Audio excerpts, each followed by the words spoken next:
We should be live. What's up, everyone? This is on Just Restart. There's Brandon from What About Nintendo. He's typing. He's wearing the green shirt. And then we got Shifty in the fly black. And Shifty, actually, the link to your channel is not in the description below. I'm going to add that right now. Brandon's is. But Shifty, how about you say hello to people? Hello, people. But yeah, I'm Shifty. If you don't know me already as it is, I do a lot of like Nintendo competitive. I'll stream myself playing like Smash Brothers and like Mortal Kombat, every once in a while. I also play ARMS and Pokken whenever I have the chance. So yeah, I've also every once in a while I've done a drama video and a leak video, but that's kind of it for the most part. I talk about what I'm interested in, and yeah. Very nice, very nice. I can't find you. What? You're hidden. YouTube hates you in the algorithm. One word. There you go. You gotta search I am Shifty, one word. One word. But don't worry, I will have the link to his channel in the description below, so you will not have to worry about having to type one word. Right. I'll do it for you. So both Brandon from What Nintendo and Shifty's links should be in the description below. They're both great YouTubers that mostly cover Nintendo and video games in general, and just like myself. And since we're all huge Nintendo fans, and for the record, if you're new to this podcast, it's literally all we talk about, Nintendo. So we're gonna be talking about Nintendo, and we're gonna be talking basically about everything that happened last week. Nintendo's huge E3 2019. We're gonna talk about that Pokemon controversy. We're going to definitely delve into that a fair bit, among many other things that we learned about last week. There's so much to talk about, I felt like I couldn't really put topics, because I just didn't want to structure it. I didn't want to structure it. There's way too much, right? We can't just go by, oh, there's this little piece of news here and this little piece of news here. No, there's too much. So we're just going to have like a free-form sort of discussion, and then every once in a while we'll be taking with the chat. But I'll just first put it out there. We have a partner. We are partnered with Audible. So if you love listening to audiobooks, or if you like the idea of it, learning about many things, including video games, via an audiobook, I strongly recommend you check another link in the description below. You can get a free trial at Audible, and you can listen to thousands upon thousands of audiobooks. So please check it out. But, last week was kind of crazy for a lot of different reasons. Just a bit. I can't imagine why. Who knows? It's a mystery. It was pretty insane. Almost as if there was an event of some kind. Yeah, feels like it. Yeah, like E3. Oh man, never heard of it. Yeah, I'm still getting everything together in my head. I wasn't sure what we were gonna talk about first, but I guess we could talk about the Pokemon stuff first. Yeah, that was a lot. Yeah. Yeah, a lot that seemingly divided a lot of people. Mm-hmm. Yeah. I mean, we touched on it a little bit before we went live. I put out a video yesterday, knowing that I would get a lot of hate. I knew that I would get a lot of hate.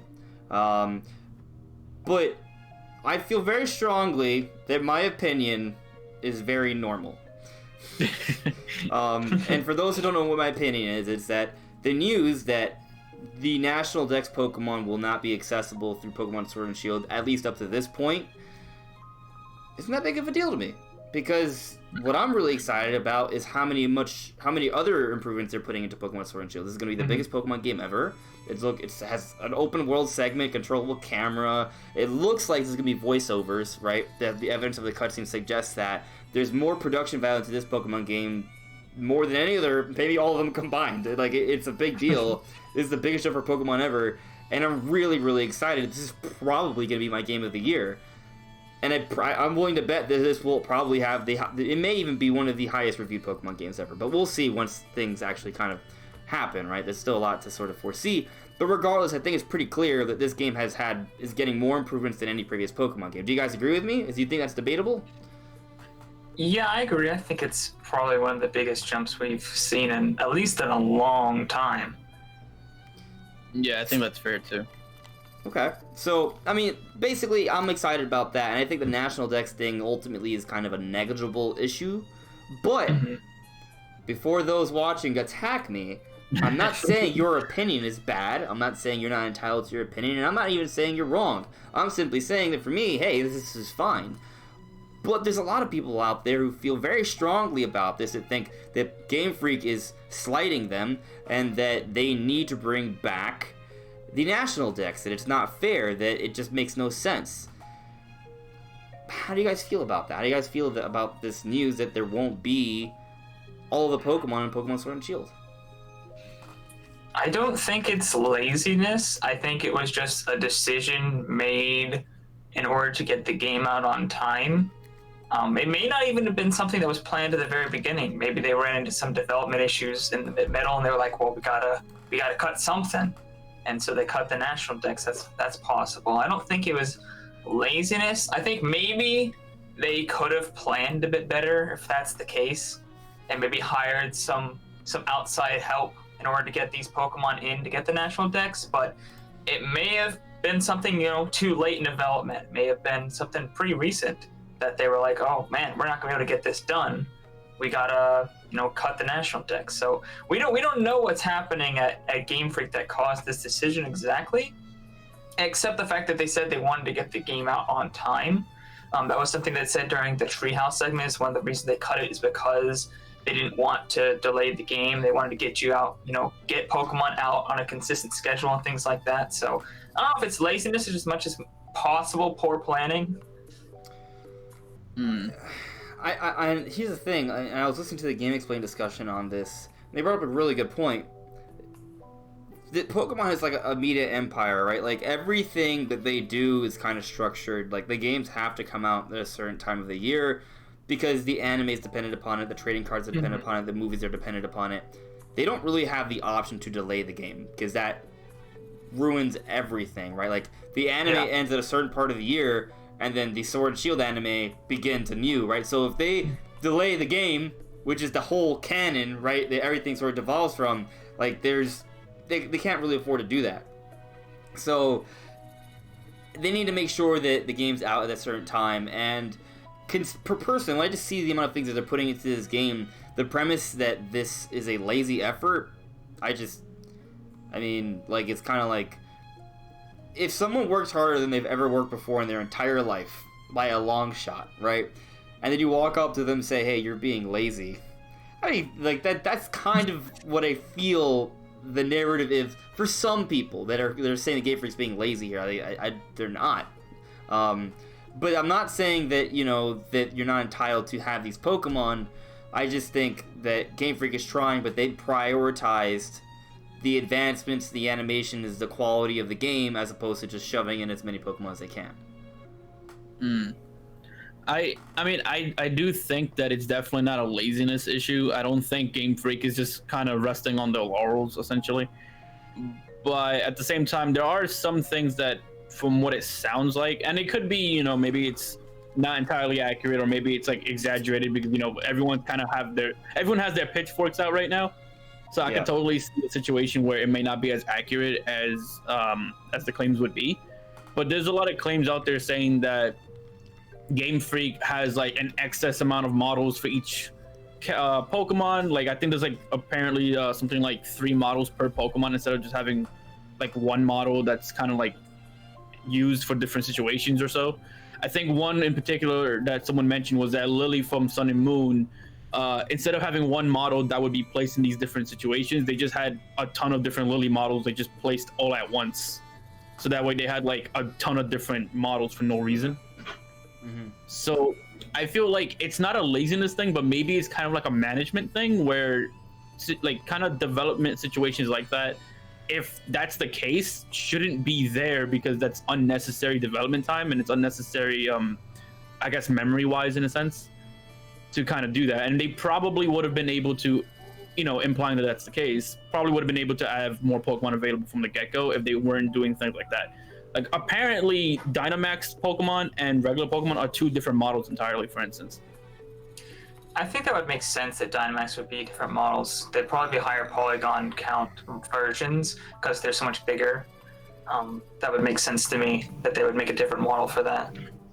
Yeah, Right. and I understand that there's it has like a different lighting to it because it has like an aura because it's Dynamax. And I know that's not necessarily part of the model, but there's an effect they apply to it and how that model reacts to those effects. That's also something they kind of have to look into as well. So, like, I agree with Brando. It kind of makes sense that they would have to have a different model because that's going to take up a certain amount of resources. It's going to be blown up, right? That it's going to be more visible. The little inadequacies of the polygon count, right, that are more noticeable as opposed to when they're a lot smaller and scaled down. So I see why they would have to have two models. That makes sense in that regard.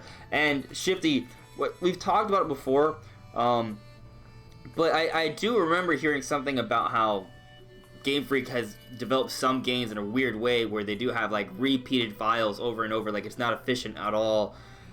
It's weird. I feel like there needs to be more research done for that. So I don't want to speak on it too much, but I also want to say that we have not seen a data mine for Sword and Shield, right? We don't know how Sword and Shield was programmed, right? Like, those are previous Pokemon games. I mean, if there's a precedent, I can see that, but I feel like we shouldn't make those assumptions. So it's hard to say for me, but like, I'm just willing to give them the benefit of the doubt here. Really, like I look at all of the design choices that they've made for the game, and I feel like they're all really smart design choices, right?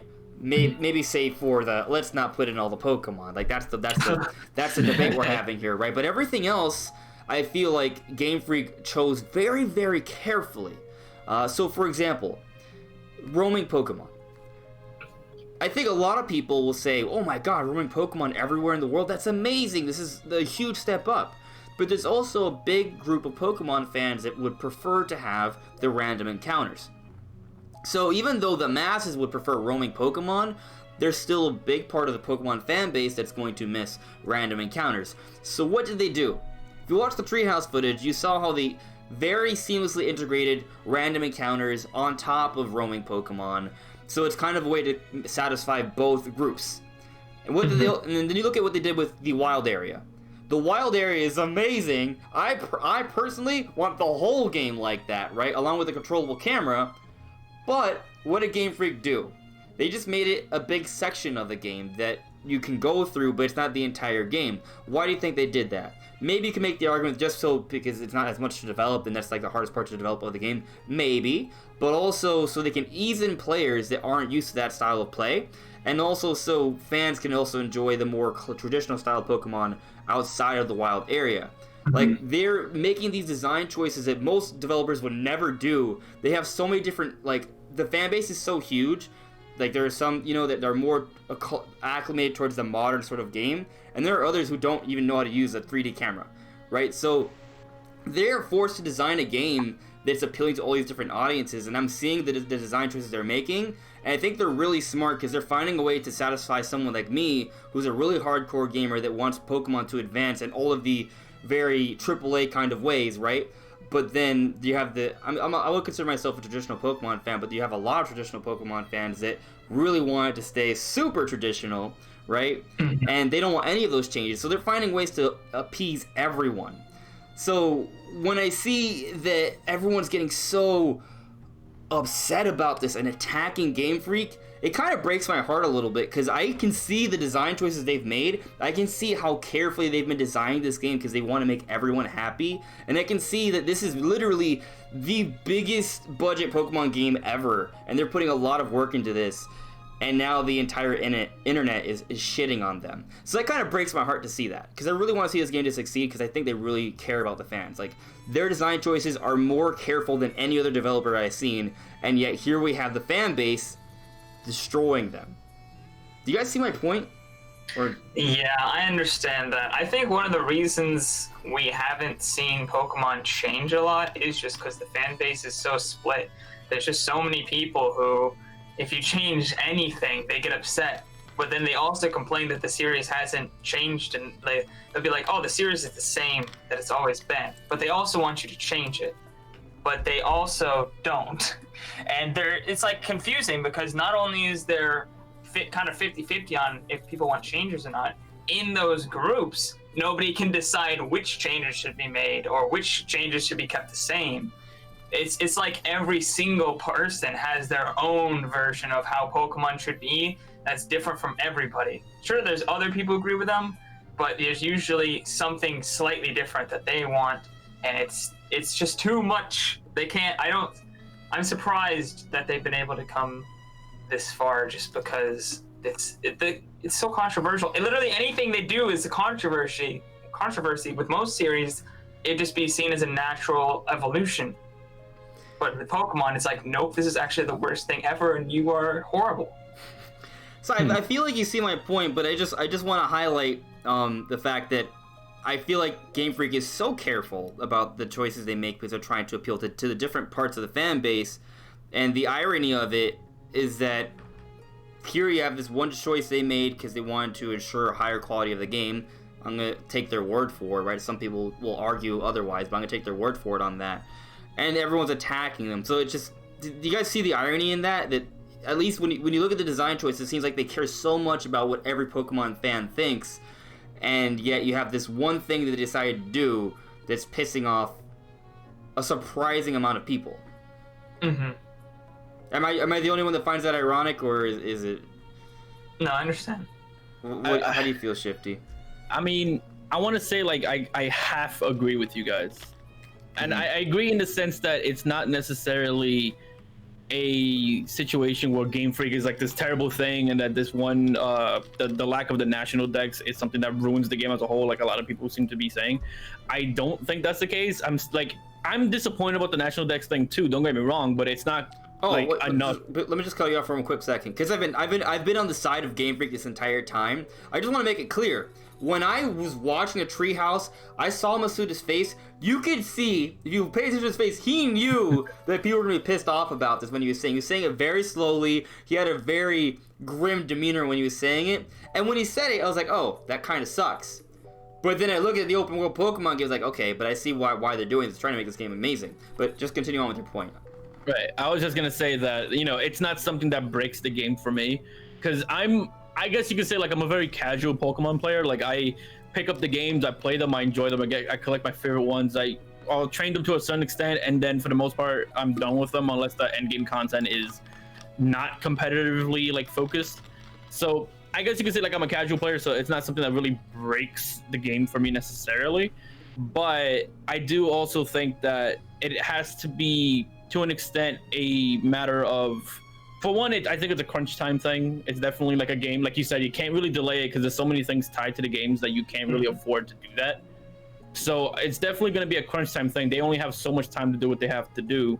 But at the same time, I do feel like there's certain, if you go by like past instances, yeah, it seems like they have like certain styles in the development that just doesn't seem to be the smartest way of doing things in terms of management. And if that's what's happening with Sword and Shield, we don't know.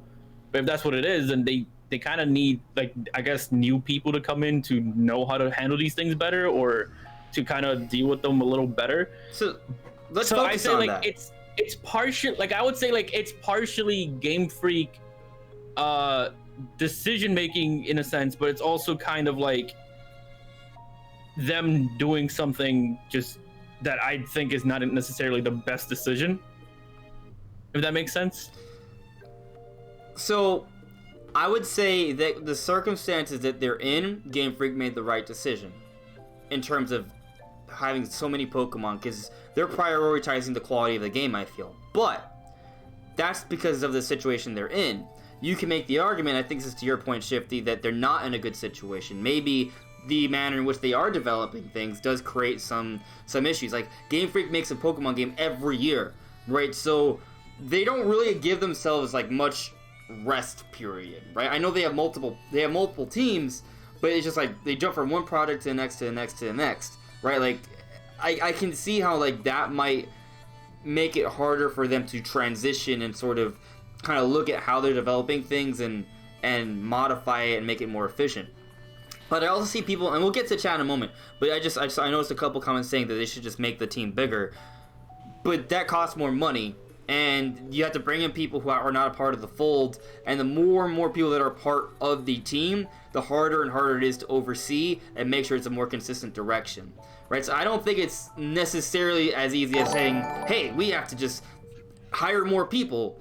The gamers obviously already has the highest budget ever for a Pokemon game, so that's even more money put into hiring more people. Then you have to teach them and and oversee even more people, which is with an already fairly large team, if that makes any sense. So I don't know if that is the right way to go about it. I mean, I do agree they should have a bigger team is better, right? The bigger the better, but they have to have the right structure in place to have that team. I don't think it's just something they can just snap their fingers, put out a couple receive a couple applications and then they're good. It's a process.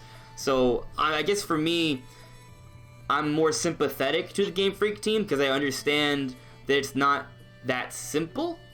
But I'm not going to say that people are wrong to expect more from them. I would think, I understand what you're saying, that it would cost more money for a game that's kind of like, I guess, the highest budget for a Pokemon game. But keep in mind that Pokemon is also the highest grossing JRPG of all time. Like, they make a lot of money, and Game Freak is already a pretty small team. Mm-hmm.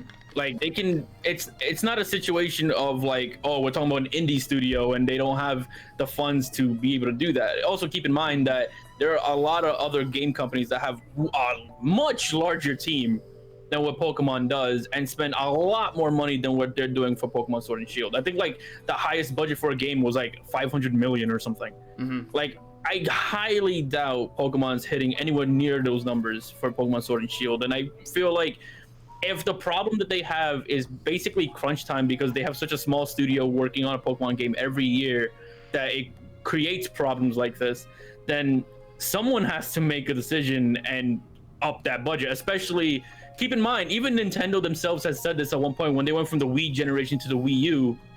They even said that development has become more expensive after that point. The Wii U was a transitional period. I think we felt it. The Wii U era sucked. And yeah. We could tell that Nintendo was transitioning. Right. So this is what I think is that Sword and Shield is that transitional period for Pokemon. Like, we're going from a 3DS to a Switch. We're going from like kind of HD kind of transition. And Let's Go was kind of them testing the waters in a way. But I think that just like even Nintendo said it themselves, like they had to increase teams for different games. Like Breath of the Wild had to increase their team multiple times and get like part of the Monolith team to help out with it. So I'm not saying Pokemon needs to go to the extent that Breath of the Wild did, obviously not. But if Game Freak's small team is now having trouble keeping up and doing these things, especially when they're hitting that HD generation and having all these Pokemon come back, I think it's kind of important to make that budget increase and, have more workers come in who know what they're doing and, have a whole new generation coming in. I mean, even the Zelda team has a whole new bunch of people coming in for Breath of the Wild too. Yeah, I think I'm hoping after this game is when they're going to increase the size of their team. I'm wondering if they scheduled this. I think poor planning probably has partially to do with it. That's my guess. And I don't know if it's fully Game Freak's fault or Pokemon Company's fault, because I don't know how much they oversee them and let them actually have a budget. But I think Pokemon companies get in there and be like, okay, you can have as much money as you need. We have too much money here. Go increase the team. Take a year off. Take a year off. Get your team together. Yeah, to get your team together, and so that the next game can be, everything that you need. Yeah, I think that's fair. Like, they definitely need a hiatus. Like, I think a good example that would be like, if you, I probably no one cares about this series here, but Assassin's Creed took like a small hiatus, and when they came back, the game was completely different from like the past Assassin's Creed games. Like that, they probably need that refresher time, if that makes sense. I'm with you guys. So Sword and Shield 2019, Let's Go 2018, Ultra Sun and Moon 2017, Sun and Moon 2016, 2015 I think was a break year, and then before that was ORAS, and before that was X and Y. Okay, so they have 4 years in a row: Sun and Moon, Ultra Sun and Moon, Let's Go, Sword and Shield. That's 4 years in a row. And during that period, they jumped to the Switch. Also, keep in mind, HD development is also a lot harder and more time constrained than their 3DS games. But see, that's the thing, though. Every development team has shown some form of struggle. But if you look at Game Freak, I would say, looking at the game from what we've seen, the game is looking very high quality. It's a huge step up. Literally, everyone is focusing on one thing. One thing. You know, so my point is simply that I just feel that because of this one design decision, there's a lot of people that are attacking them grossly, and I feel like it's a little unfair. Granted, everyone's entitled to their own opinion. You know, if they want to invest in Pokemon Home and they don't feel like they're getting the full value for it, you know, yeah, you're the consumer. Your money speaks. But I think another thing that should be pointed out though is that with Pokemon Home, it took a long time before all the Pokemon you could actually like bring into your games. Like they're basically with Pokemon Home, with Pokemon Bank, we had the same issue that we're gonna have with Pokemon Home and Sword and Shield, where you couldn't bring in all of your Pokemon into a particular game. They just didn't make an announcement on it. It was just kind of like, oh, we're still kind of working on Pokemon Bank. You know what I'm thinking too, actually, that might be Game Freak's general idea is that maybe they're aware that having all 800 or so, 900 or so Pokemon, be over 1,000. Over 1,000 Pokemon with all the different models they have for like Dynamax and all these different things. Maybe they're kind of trying to future-proof things and change where they want you to have all your Pokemon, because Pokemon Home is said that you could trade from there, you can keep all your Pokemon there. So Game Freak is probably trying to change where we keep our Pokemon. They're probably not, because most people would typically put their Pokemon in Pokemon Bank and then kind of like transfer them to the most like up-to-date game. But they're probably hoping that people will use Pokemon Home as a sort of home base and just have like, oh yeah, why would you need to have all of those Pokemon in Sword and Shield and the game after Sword and Shield when, you know, Pokemon Home is where it's the Pokemon's home. That's where they all belong, and that's where they'll all be from this point forward.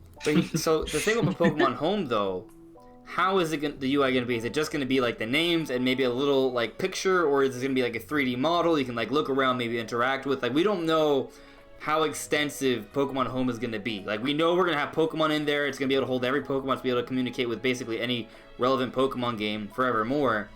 But we don't know how the app itself is going to interact with the Pokemon, how we're going to be able to archive our Pokemon, look at them, and sort with them. So I think seeing Pokemon Home and how it's going to be done is kind of vital to this issue. You know what I mean? Right, to your point that it looks like they want people to sort of focus on having all of their Pokemon there instead of rather than each particular Pokemon game. But just on to the point of Pokemon Sword and Shield, I feel like eventually they will have more models available. I don't know if they will put them in Sword and Shield. I'm kind of curious to see how Game Freak is going to handle like having patches and updates and DLC, because if they are doing things of that nature, kind of like the way Nintendo handled Breath of the Wild and Mario Odyssey, I think that we will probably have the National Dex eventually available in Sword and Shield. Especially considering the controversy. They may come out with an announcement soon saying, hey, we will eventually add the National Dex to Pokemon Sword and Shield, but for the time being, just be patient. Like, if they make that announcement, I think a lot of people will be a lot more satisfied with that. And that just gives them more time. And honestly, that would be pretty much the exact same situation as it was with previous Pokemon games, because Pokemon Bank took a while to sort of get everything in order.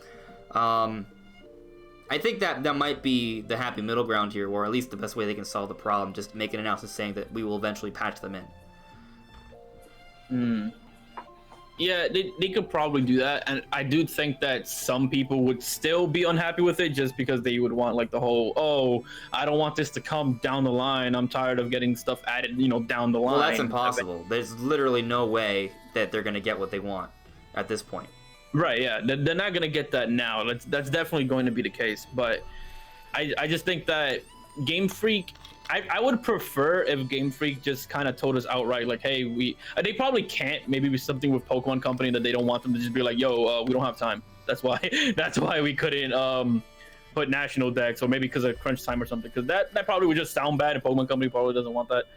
But if that were the case, then it wouldn't surprise me. It feels like that's more likely what it is, and I feel like some of the things they've been saying, like somebody in the chat brought up that something about the animations. They wanted to focus on making better animations, but the battle animations, from what I've seen, look almost exactly the same to my knowledge of the 3DS games. Well, the thing is, like, I feel like people might be focusing on just one type of animation here. There's also all the player models, right? And then there's many different interactions that are happening within the overworld as well. And I will agree with you that the battle animations, don't look like necessarily like a lot better, but they are different. They are modified. And actually, when I was watching Treehouse footage, it looks like the game's actually flowing a lot faster. Hopefully it stays that way, at least based off the raid battles that I saw. And if that's the case, that actually means the game's gonna be a lot better, because I don't know if you get, for those who play Pokemon, like it's kind of one of its big issues is that it's kind of slow when you watch all the battle animations. If they sped that up a lot, and it still looks good and natural. So it might just be like subtle like tinkerings that actually require a lot of work, but they're not like blatantly obvious. So I think there's a lot more to it than just, oh, it's just this type of animation. There's a lot, and the other issue is that there are hundreds upon hundreds of Pokemon, right? So you have to make sure they all work together. Like, that's something that they have to check each Pokemon to make sure that animation, that style, the lighting with the Dynamax, like all these different layers of things they have to make sure work. Like, that's a lot. And every time they add more Pokemon to a new generation, the job gets significantly harder every time. So it's just going to get harder and harder for every generation, because it's more and more Pokemon that they have to program for and make sure everything's working right. I feel like I don't really know how people are going to be super happy about this, because as the games progress, they're going to have to work on every Pokemon, and I think Game Freak's decision was that we're just not going to work on every Pokemon immediately. You know, like, because it's only going to get harder. So does that mean they have to continually make their team larger and larger and larger and larger? Like, in 10 years from now, are they going to have like a 600-man development team? Especially since a lot of people want them to read his, because everyone's like, oh, Pokemon's graphics aren't good enough. They need to be better. It's like, okay, now if we make each of these models way better, now we have to completely redesign 1,000 Pokemon. And you guys are like, how could you not do this in like 2-3 years for 1,000 different Pokemon with your tiny little Game Freak development team? What the hell's wrong with you? And I want to point something else out. Any other video game franchise, if the next entry in the series only has some of the enemies and characters from the previous game, but still has and it brings in new ones, no one would complain about that. Or if they did, it wouldn't be like a controversy. It would just be like, okay, that's what they did. I hope I see those characters in the next game. You know what I mean? Like, this is such a unique situation because of the way Pokemon is. Like, any other game, no one would really be like, oh my god, I'm not buying this game. For example, Breath of the Wild didn't have redeads. Did you see, like, a hashtag bring back redeads? No. We want redeads. We miss them. But Breath of the Wild was still Game of the Year. People still bought it, right? It's a unique situation. And I'm not just to make it clear, I'm not trying to say that the movement is wrong. I'm simply saying that it's unique because it's only Pokemon where this kind of issue would come up, where people would have such a high demand to bring back every single Pokemon. I think the reason for that is because of the way Pokemon is kind of just treated itself. Well, maybe not treated itself, but the way it's just treated in general. Because like you could have the whole argument of like, okay, Zelda didn't bring back redeads, right? But Zelda also never told us to collect the redeads, or Zelda never really told us to collect all the monsters and keep them together in like a collection of sorts. It's kind of like if someone hypothetically, and I'm sure there's a lot of people out there, because my brother, for instance, he does this himself. If you have been playing Pokemon for years on end, and bought every entry and have been collecting them all, as the tagline is, and then you're suddenly told like, hey, even though you've been doing this for the last decade or so, you're not going to be able to bring them this time. I think it's understandably disappointing. Like, it does. I agree with you. I 100% agree with you. But I think the point still stands, though, that while they've sort of set it up where there's this expectation that you can catch them all, every game there's more and more Pokemon. It only gets harder and harder, and it thus becomes even more unreasonable for the development team. So then, what do? I think what you have to do is communicate to those fans that that's not quite what can be done anymore. Like, they kind of have to change the expectation. Is that, you see what I'm saying? Like, I think the problem is the expectation, not so much the effort by Game Freak, and not so much the desire by the Pokemon fans. It's the expectation. I think Game Freak and Pokemon Company should do a better job of that expectation. And it could just come down to saying, hey guys, look, right now, this is all we can have in this game, but in the future, you will see your Pokemon return. It may even happen within a year. Like, if they even communicated that, yes, there's still going to be people who are going to be upset, but I don't think we'd even be talking about this as a controversy if the messaging was a lot more clear. Yeah, I mean, when you add new things, eventually something has to give. Especially if you're gonna make, if Pokemon's gonna evolve, something had to give for them to have enough time, because you can't keep the same development team and make a way bigger game in the same time period. It's just not gonna happen. And that's what people want. They want Pokemon to evolve. They want their Breath of the Wild of Pokemon, but they want their cake and they want to eat it too. And they don't want any features left out. They just want new features, just everything they had before, and also way more. But they also expect you to get done in the same time frame, which doesn't make any sense. I feel like the expectation there is unreasonably high. But I also think Pokemon Company needs to kind of get it together and actually give Game Freak some money and workers here so they can get things done. Yeah, so I want to get to the chat because we've been doing this for a while. I got a super chat from Jordan Dropout. Thank you so much.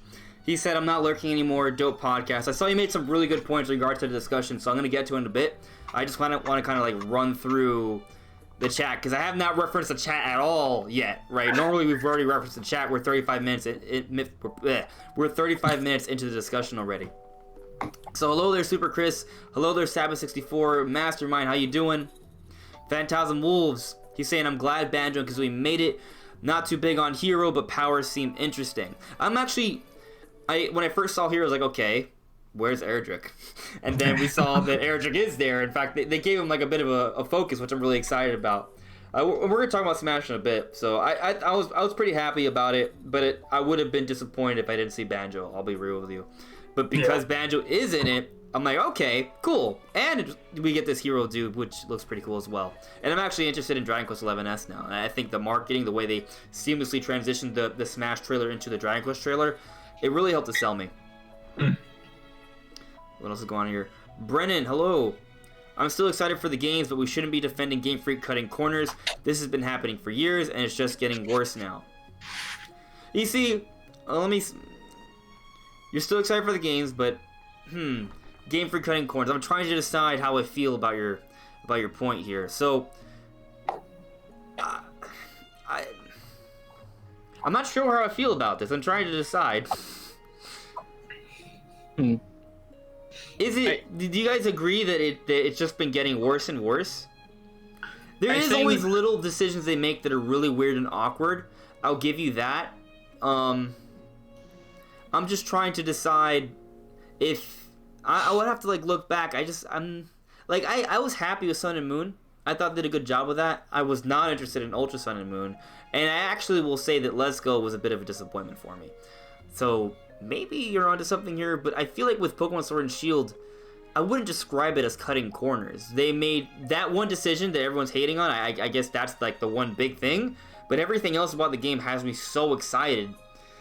It's hard for me to kind of look at the game in a negative light.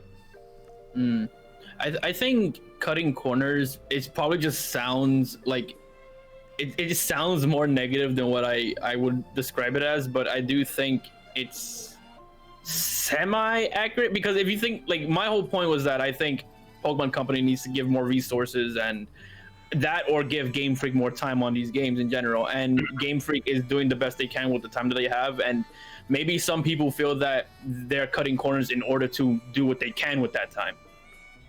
That's a good point. Game Freak might have no choice. Yeah, like because Pokemon Company is just like, hey, Game Freak, we want you to make a big, expansive Pokemon game and do it in a year. Go. That's kind of what's going on. Right, so maybe we should be more mad at Pokemon Company rather than Game Freak. Yeah, because Game Freak is still a small studio, and other companies that have games like this, they have more time and bigger studios to work with. Interesting. Yeah, I see what you guys are saying. Moving on. Hello there, Fade Vortex.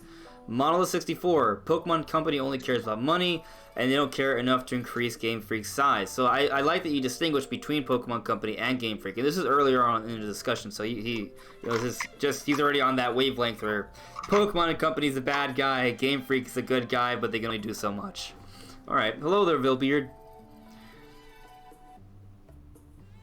George Dropout saying they've been doing the least for years. I feel like Game Freak is incompetent at this point. I don't know. I really am excited for what they're doing with Sword and Shield. I can't call Game Freak incompetent. I didn't like Ultra Sun and Moon. They did use their other team to develop that one. It's like their younger team. I actually thought the improvements they made in Sun and Moon were also pretty good for that generation. I like the ride Pokemon. I will say that the post games for each Pokemon game have me disappointed. I wish there was more post game. So, I wouldn't describe it as incompetent. What comes to my mind is a lot of my friends who play Pokemon a little more, like, I guess not as casually as I do. They typically say that they felt that Pokemon has had less and less effort put into it since Gen 5. And when I look at Twitter, it seems to be like a common thing that people have been saying as well. I've gone to Worlds multiple times. I used to run a Pokemon club that hosted many tournaments, and I've won many singles tournaments. Like, if there's a 100-man tournament, I've won a couple of those. So I kind of know the competitive scene. And I'm not trying to say my competitive opinion is better than others, but from my vantage point, I've kind of felt like Game Freak has become, by game, more and more aware of the competitive scene, actually. Like, the way they design the game, they're thinking about it. Like, each game, it's become easier and easier to build a competitive team. Each game. And I like that every time they have a new regional dex for each game, you're forced to use a regional dex for that new format, and it forces you to create fresh and new choices. At the same time, though, to critique how they sort of affect the meta game, I don't like it when the game becomes too focused on just a few Pokemon that are like kind of overpowered. So I'm not going to say they're perfect, right? I think there is some balancing issues, but I see that within the actual games themselves, they are continually like evolving the mechanics so it becomes easier to be competitive. So I think they've actually been progressing. Maybe they're not progressing fast enough, but the evidence is there. If you see the different changes they make to building Pokemon, and it's gotten easier and quicker game by game. Right, but I think I feel like maybe the issue is like they put more effort into the competitive scene and not so much in the other aspects. If that's the case, then, because most of the people that I personally have talked to, anyways, will say that the routes were like more linear in the later games, and there isn't as much exploration focus in the later games, because something about Gen 4 and 5 had like this hidden routes and that kind of thing that just wasn't as prevalent in X and Y. Sun and Moon was really linear. Yeah, so I think that's where more of the effort is. I think that's what they're referring to more when they talk about like effort into the actual region, if that makes sense. Okay, maybe. I do agree that Sun and Moon was pretty straightforward, so there is that, but at the same time, I did like how they got off the grid structure finally in Pokemon Sun and Moon. So maybe in some ways they don't change it in a way that people like it, but I think they've been continuously progressing the games. Like, they've been improving it. I just think some people don't like the direction they take, but I think they've always been trying to advance the games. I think the evidence is there. So I can't really say that they haven't been progressing. They have, just maybe not in the direction people like. Something I was looking up while you guys were talking, I was trying to figure out how many people work at Game Freak. As of April of last year, 143 people worked at Game Freak, and they're like several teams. So that's 143 people total. But that team, that entire group of people works at like 3 or 4 games at a time. So the Game Freak team for Pokemon Sword and Shield is probably about 40 to 50 people, I'd imagine. So 40 to 50 people, about 2 to 3 years of development time, are trying to make this game And with 1,000 plus Pokemon, all with varying animations, new textures, new lighting. open world environment with dynamic weather, day-night cycle. And people are expecting them to get out a Breath of the Wild of Pokemon in 2 to 3 years. I feel like that's just not enough people. I mean, Breath of the Wild, over 300 people working on it at one time for 5.5 years. Yeah, that's another reason why the entire game's not open world, because while it may have, one reason may have been to kind of appease the different Pokemon fans, but another decision for that may have simply been because it's easier to make a partial open world than it is a whole open world, right? I'm glad you brought up those numbers.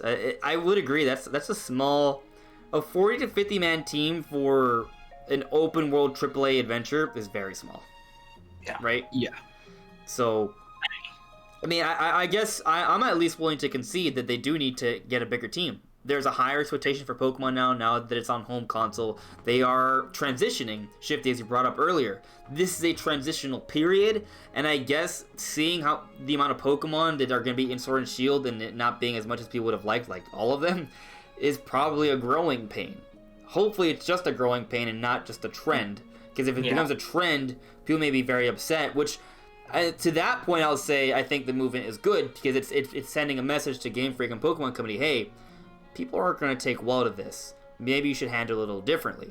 To that, I guess I would agree to the movement, but in terms of the decision affecting what I think of the game, it hasn't.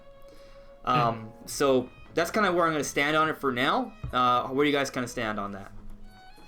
I agree. I agree. I also think that the numbers just kind of prove the whole point of they need more people working there. Oh yeah, they need at least twice that size development team. Yeah. If not 3 times as many people. That, even 150 man team to get a game out in 2 to 3 years at the size that Pokemon fans are expecting, that's not even a lot. That's just a reasonable, normal amount of people. Right. All right.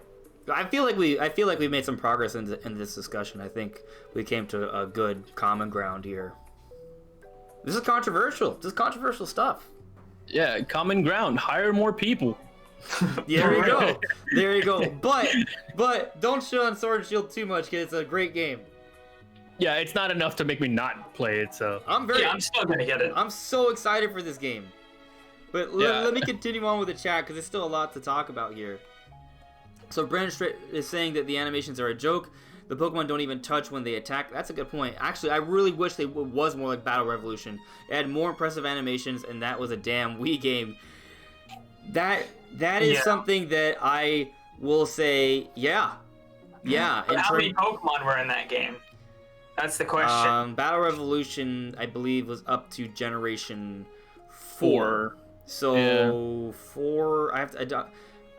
I don't remember the exact number. I want to say 486. I might be wrong by a little bit, but it was a lot because Gen 3 had 386. My numbers are close, but maybe not perfect. So they were almost at 500 by Gen 4, but it was somewhere in the 400 range. I'm pretty sure. Yeah, I just looked it up now. It's at 493 for Gen 4. So I was off by 7. All right. So yeah. Thank you. But yeah, there you go. That's a lot still. That's still a lot. Still a lot. And they did it. But Battle Revolution was basically just that. That was it. It was the battle. You just battle. There's nothing else to it. It's menus and battling. So it would be nice if they did have a dedicated team to just the battles and the Pokemon. So, I think it does go back to maybe Game Freak probably should have a dedicated team. And maybe, with the next game, the big jump is going to be battle animations. Maybe it is going to feel like Battle Revolution, but in HD. That would be amazing. That's what I want. I really do. I would really like to see that, because Battle Revolution really did look pretty impressive. Even though the game itself wasn't really considered that great of a game, the battles themselves looked amazing. Let me see what's going on here. Jordan Dropout saying that even Gale of Darkness had better animations. It's true. In terms of what's going on and how much activity, you guys are right. And I'm on Team Game Freak here, and I have to agree that, yeah. Yeah, that's what I've been wanting. So I'll even say that when I first saw the battle animations in the first Pokemon Sword and Shield trailer back in February, when I saw Lucario do that punch, I was like, oh, why didn't he walk up and punch Tyranitar instead of just, force palm, fist, drawing. So, you know, there is a need. I agree. It'd be nice if they just kind of improve from this point forward, but that's probably just hopeful thinking. I think they are going to improve. That's the thing. My opinion is that Game Freak has been improving. Their games have been getting better and better. Just, there's so much we kind of want from them that, you know, it's hard to sort of appease everyone. Like, we're getting the controllable camera, we're getting an open world, we're getting roaming Pokemon. I believe there may be voiceovers in the game. Like, we're gonna actually have spoken dialogue in a Pokemon game finally. Like, we're getting all of that. But in terms of the battle animations, that is something that I'm actually feel pretty strongly about. I think the battle animations should be better.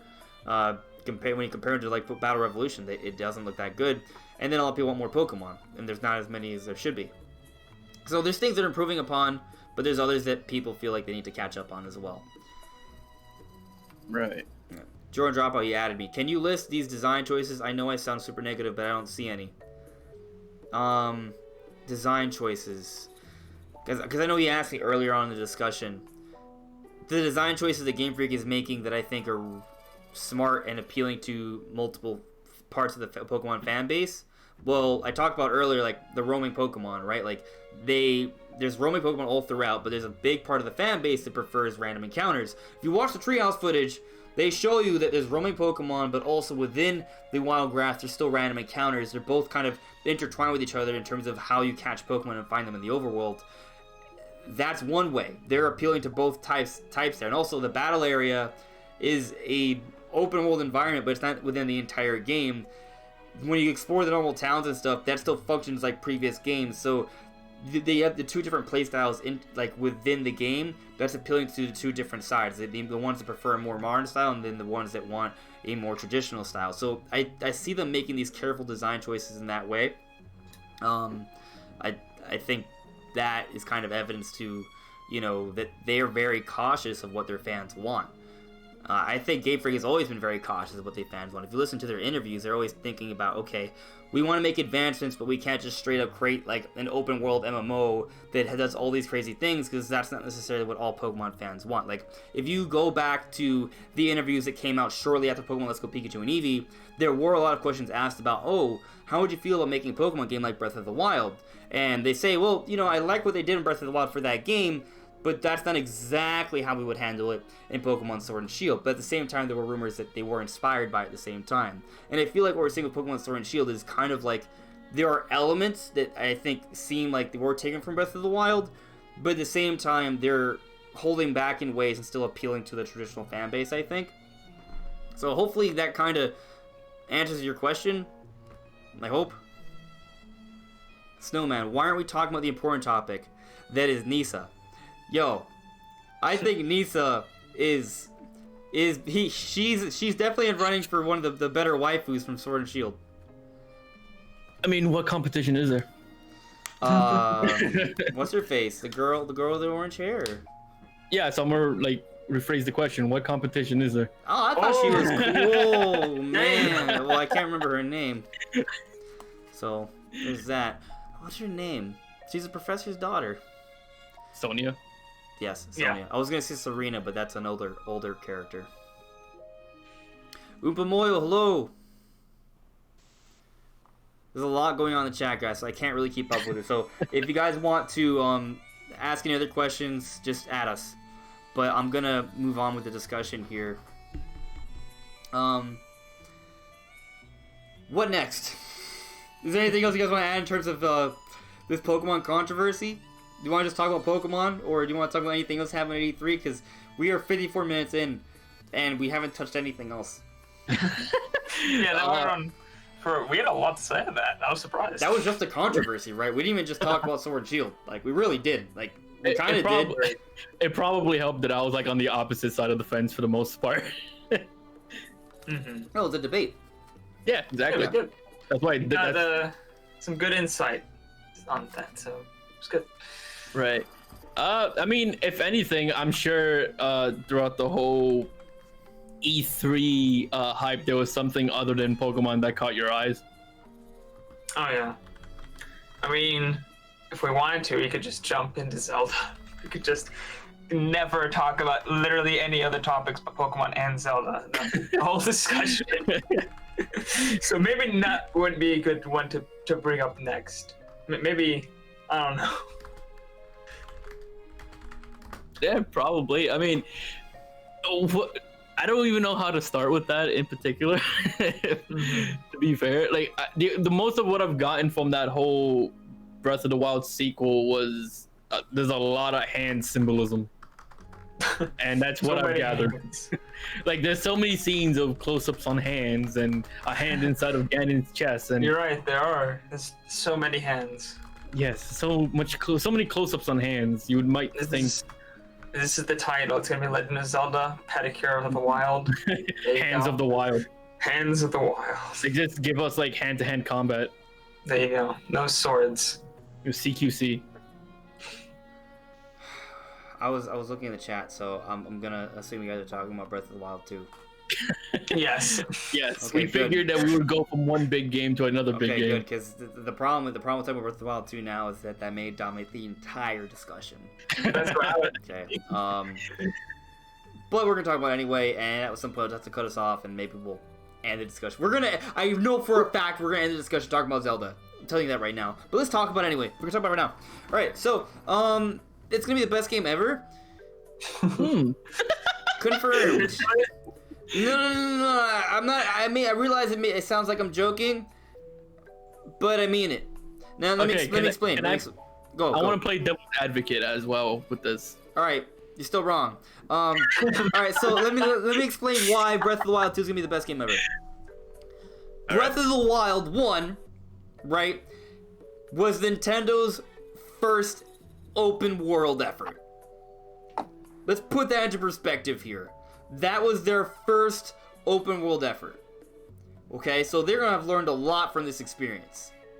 Now, what are things that people wanted improved upon in Breath of the Wild? Better story. Yes. More towns. More enemy types. Dungeons. Weapon durability. What'd you say, Shifty?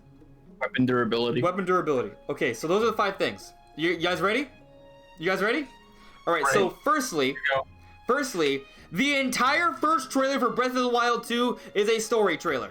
Okay? This is definitely story-centric, so that's check. All right, next one. In the trailer, they heavily teased classical-style dungeons. Do you guys agree with me there? Maybe heavy is an exaggeration. They teased it, I think. Soft tease. When they showed that dungeon they went into, and the entire area was cavernous. And on top of that, I think, personal theory, when the castle rises up from the ground, it causes a lot of seismic activity. By the way, it's confirmed we're returning to Hyrule, by the way, in an interview. So for those who think the castle is flying off to another land, Anuma already said that we're going back to Hyrule. So, you know, I think it's fair. I personally think it's fair to say that we're still playing this Hyrule. I think we're going to have to change it around a lot. So there's going to be a lot of seismic activity. And I think this seismic activity is going to reveal a lot of the ancient temples from the past of Hyrule, and those will be the classical style dungeons returning in the game. I think that's a fairly common theory. That's not just my own theory. Like, that's a lot of people. I think a lot of people kind of agree with me there. That seems to be what's going to happen. Yeah, I said a similar thing in a recent video as well. And it all seems like, yeah. So we may be getting dungeons back, right? Heavy focus on story, weapon durability. Now that's not one that I can 100% say with certainty that will be resolved, but I can say this.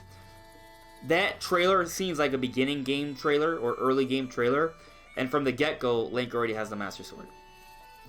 So, now I don't know if that means he's gonna lose the Master Sword and we're gonna have to have crappy weapons, but I think it means I think it suggests that the Master Sword is going to be accessible from very early on in the game, and that sword doesn't suck. So the weapon durability issue, if you have Master Sword throughout most of the game, I think that kind of at least mitigates the problem significantly. So that's another potential fix, just right there from this first trailer. So there was 2 more things that we more towns. Well, since we are revisiting Breath of the Wild, we know that at the end of From Breath of the Wild 1, their focus is to restore Hyrule. So there will have been some time having passed after this point. So I feel like the logical conclusion is that Hyrule they'll be in the process of actually starting to restore. People will be coming back to Hyrule since the Calamity is supposedly defeated, right? So people are going to come out of hiding, people are going to come back to the land, people are going to start rebuilding these towns and maybe go to the ruins that we see all throughout Hyrule, rebuilding more towns. So there will be a lot more towns in this game. Also, a lot of comparisons being drawn to Majora's Mask. And what do Majora's Mask have? A lot more characters, a lot more side quests. So if you thought Breath of the Wild 1 had a lot of side quests, I think Breath of the Wild 2 is going to have even more. Mm-hmm. Okay, now time for me to play devil's advocate. Wait, I think it's one more. You got one more? Go ahead. Because there was 5 things we said that I think that Breath of the Wild kind of needed to be better. And so dungeons, story, more towns, weapon durability, and what was the other one? More enemies. Well, that one I can't say for sure will be resolved, but I will say that it looks like Ganondorf is... Well, no, it doesn't look like... That's like 99.99% confirmed that that's Ganondorf, by the way. If you don't agree, well, 1, he has the yellow gem. Only Ganondorf has a yellow gem on his forehead. He has Gerudo's symbols all over him. He's the only male Gerudo that we've ever seen in the entire Zelda series. So if this is another Ganondorf, that would be another character that's a male Gerudo. That's not happening. This is Ganondorf. And he also has the scar on his chest from Twilight Princess as well. And the Calamity is coming from him. He's like the source of the Calamity, which is, Ganondorf, Calamity Ganon. Yeah, that's Ganondorf. So we're getting Ganondorf back, right? But he also kind of like a re-dead. Some people are theorizing that he might have been, in order to sort of preserve himself, he might have been made into a re-dead. So maybe I'd suggest we're getting re-deads back. Maybe. We also saw another new creature that was that little bull-like creature with the tail and the horns. Right. And I don't know if rats were in Breath of the Wild 1, but there's definitely rats in Breath of the Wild 2. Yeah, there's already hints of new wildlife and things. Right, so I think at the very least there's hints that there's more. So I feel like this trailer, obviously there's some interpretation, some things you can argue. It looks like they're going to be sort of answering all of our qualms in regards to the first game. Okay. I don't know. Okay. Is that your best argument? You don't know? I don't know, Andres. No, but my thing is that I'm super excited for this game regardless. Like Breath of the Wild is like one of my favorite games of all time. So I don't want to come off like, I hate Breath of the Wild or I'm super pessimistic about this game because I'm not. But Liar. I also get him out of here. He's a heretic. We worship the Legend of Zelda here. Any sort of suggestion otherwise is blasphemy. Yeah, exactly. But so context for why I may feel the way I do. And I know this is a very unpopular opinion, so that I'm gonna probably get some people annoyed with this. My least favorite 3D Zelda is actually Majora's Mask. And my reason for that is because usually when I play a game, whether it's Zelda, whether it's like another RPG, Screw you! You left! No!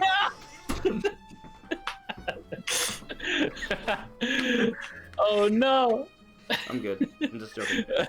You need to get it out. That's cool. I see it. It's all right. Go on. Usually when I play a game, the most interesting thing for a game for me is what's new, right? Discovering what's new, what's all those things. So for me, how much more I like this game over Breath of the Wild depends on how much new they did to the actual game. Majora's Mask felt a lot of like retreading old ground, and the time limit just felt like a kind of I guess what it is like reusing a lot of old assets made me kind of feel like I wasn't really experiencing something new. It felt like I was experiencing sort of like a really well-made fan mod in a way. Okay. So I didn't really get as into it as much as other people. Then it didn't help that I wasn't as into the time mechanic that the game had altogether. which I know is like kind of like a divisive thing for some people. Hmm. But when My it comes counter to arguments are I'm already prepared, by the way. Yeah, I'm prepared.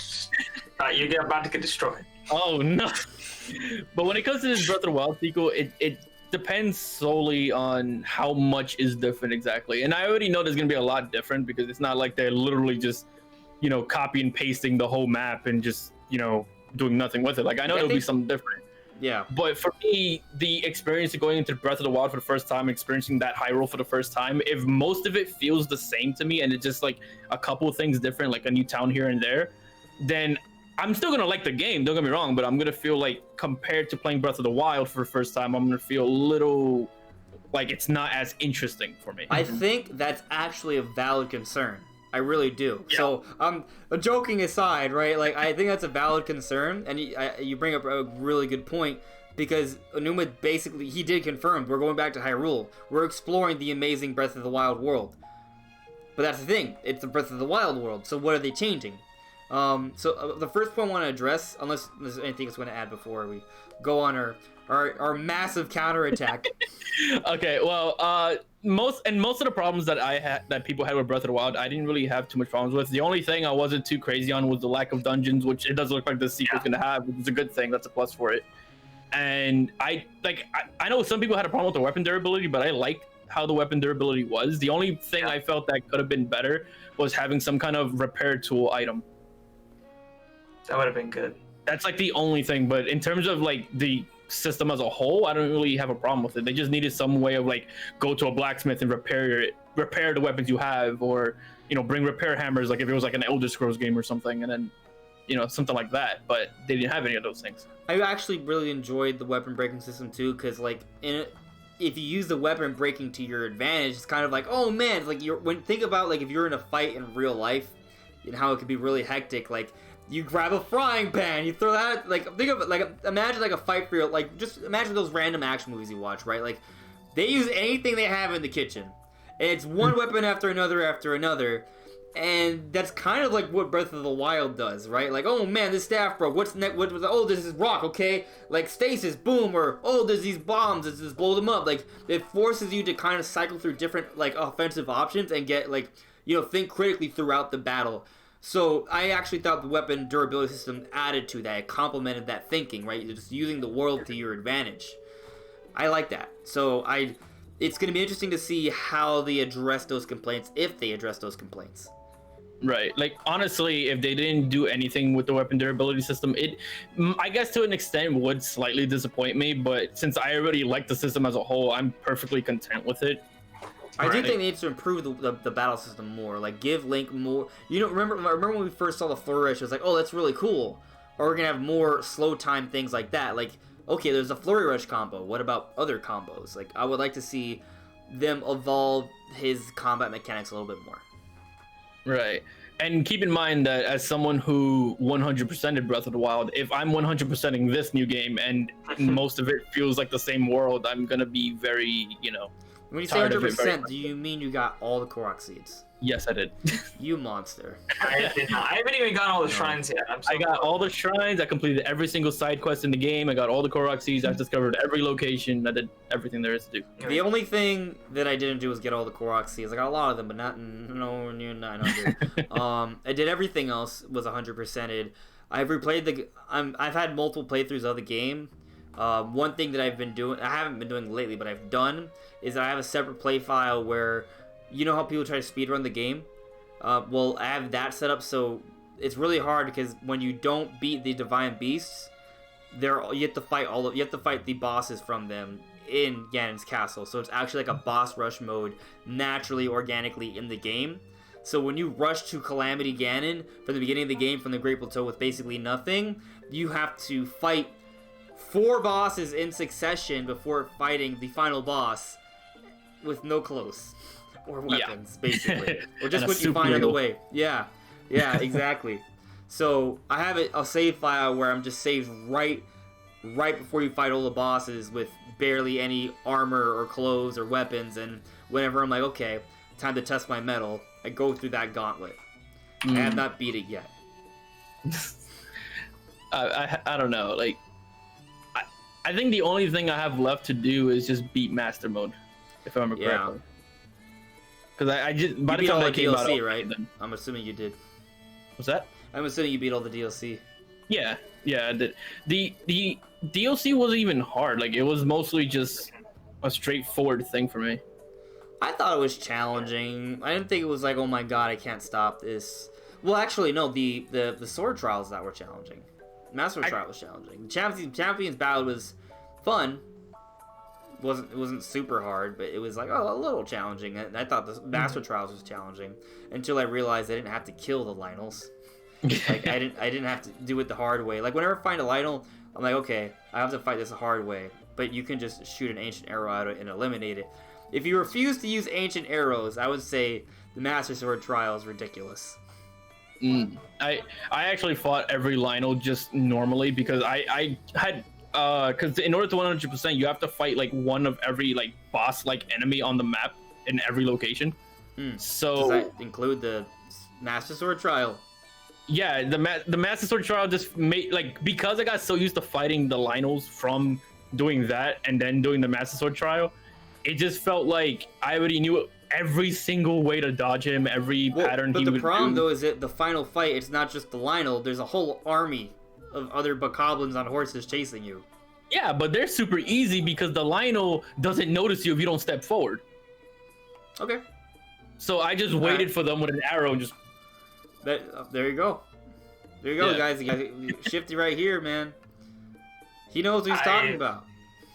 Never made it that far in Trial of the Sword, so I have no idea what you're talking about. I'm so bad at that mode. I'm not nearly patient enough, and I get myself killed way too often. Mm-hmm. Oh man! But let's go back to why we are not concerned about going back to Hyrule. Mm-hmm. Brand, you go first. I would be concerned with any other company except like the Zelda team. If it wasn't the Zelda team, it was like some third-party company or like something like that, I'd be hella concerned that this world is going to be the exact same. But I don't think there's any way Nintendo would be like, oh, here's Breath of the Wild 2. It's a new story, but the world's like barely different. Go play it. It's a whole another $60 release. They were just giving us DLC at that point. Because I mean, they were already giving us DLC, so why not just give us another DLC if it's just another and a small lot of people thought line. It was based off the trailer. A Right. lot of people, I was like, no, this is a sequel. Like immediately, I was like, nope, this is a sequel. But a lot of people thought it looked kind of like a DLC quest. Yeah, and I made a whole video on exactly how I think the map's gonna be changed. You guys always check it out. Link in the description. But I think there's tons of stuff that you could do to make the world feel different. Not only just new towns, but new aspects of the world that you couldn't explore before. Like there's tons of water in the game, but you can't actually dive in and explore it like in some other Zelda games. So if they made that a mechanic where there's hidden things underwater in the lakes and the rivers and the ocean, that adds a whole giant area that you've never explored before. And they could do underground stuff. Obviously, there's this huge hole underneath Hyrule Castle. There's bound to be tunnels and stuff underneath there. Andres, you brought it up, and I put it in my video. The seismic activity probably caused earthquakes. The landscape's going to be completely different. A lot more stuff is going to be revealed. I think that's how they're going to open up a whole bunch of new temples. Or not new, old temples that we haven't seen in millennia, right? Like, it might be cool to see them, like, revisit the Forest Temple or, like, the Ancient Cistern. Like, if they were to bring back some of the favorite dungeons from previous Zelda games, but obviously it would look and play completely different. It would just be more kind of like a nod towards that, right? Like, it would be awesome if we go back to an ancient forest that's kind of like the Forest Temple. It has, like, a similar... It's like a remix of that creepy Forest Temple music, and it's based off Pose, right? That would be epic, you know, just to kind of see the Forest Temple with Breath of the Wild style. That would be amazing. Or the Ancient Cistern, like, that would be so cool to see. Like, Ancient Cistern, it was water-based, but there's also, like, an underworld zombie world. Like, I hope they go in that direction. Hope so badly. Yeah, but there's just a ton of ways that they could make it feel different. They could have you explore the sky. There's different things that they've done for different Zelda games with the sky. I don't know if that would be a thing, but it's just a possibility. There's lots of possibilities that they could do, and I feel like there's if they were just gonna do something simple, it would have just been DLC. I want to bring something up, and I'm going to make a video on this later this week, but the castle rising up, that's Ganondorf's castle. In Ocarina of Time, the castle is floating like a giant platform. I think it's going to rise in the sky and just be like, Ganondorf's tower in the sky, just like it was in Ocarina of Time. Except, I'm wondering if I should save this. I'll give a tease. When they showed the castle rising from the ground, think about where the camera perspective is from. Can you guys tell me? Where we look? Where we? If we were holding the camera that was showing the castle rise from the ground from the trailer, what location would we be in? The Great Plateau. We'd be in the Great Plateau. Did you guys hear about how the ruins around the Temple of Time in the Great Plateau is basically Castle Town from Ocarina of Time? It would make sense with its location. So, my theory video that I'm going to be working on later this week is related to the connection between the Hyrule Castle and the Great Plateau, and how they're linked, how I think they were teased during that trailer, and how they, whenever you look at how the map should be structured, the Great Plateau and the Hyrule Castle should probably be switched around for it to match previous Zelda maps. So that's kind of an interesting thing there. So I think there's going to be a lot of play with like the Great Plateau, Hyrule Castle, seismic changes, the water, as you mentioned, Brandon, the sky, as you also mentioned. Like, there's so many things they could do. The towns there could be a whole bunch of new towns built where all the ruins are. More people coming in, more creatures coming in, right? Like, because of the Calamity, a lot of things left Hyrule. With the Calamity supposedly defeated, Hyrule could become a lot denser with a lot of new things coming in. And they could also expand upon the map. Brandon, you brought it up in the video. If you go to the borders of Hyrule in Breath of the Wild, they show things in the background. They tease more, right? Like, they could bring that in. They could extend that map. So I think there's a lot of things they could change. But Shifty, just to bring up another point though, so Majora's Mask did reuse a whole bunch of assets. That had a really short development cycle though. Breath of the Wild 2, while I do believe it's coming out holiday 2020, which I will explain. I'll probably touch on it more in this video. I don't know if you guys want to debate that, but like, even if it comes out holiday 2020, we know the development started completely at the end of once the DLC came out back holiday 2017. So it's been a full 3 years working on an already established world that they already made, building upon that. So you have the world, you're building upon it. The physics engine is already put into place, so that's 3 years of just basically adding content to the game. Right, but keep in mind that I'm aware that they will have a lot of, like, the development time will be longer due to, what you just mentioned, but like I mentioned with the Pokemon stuff, like 1 year of a difference in an N64 game, you can kind of get away with doing a lot more because the N64 game is just that small game.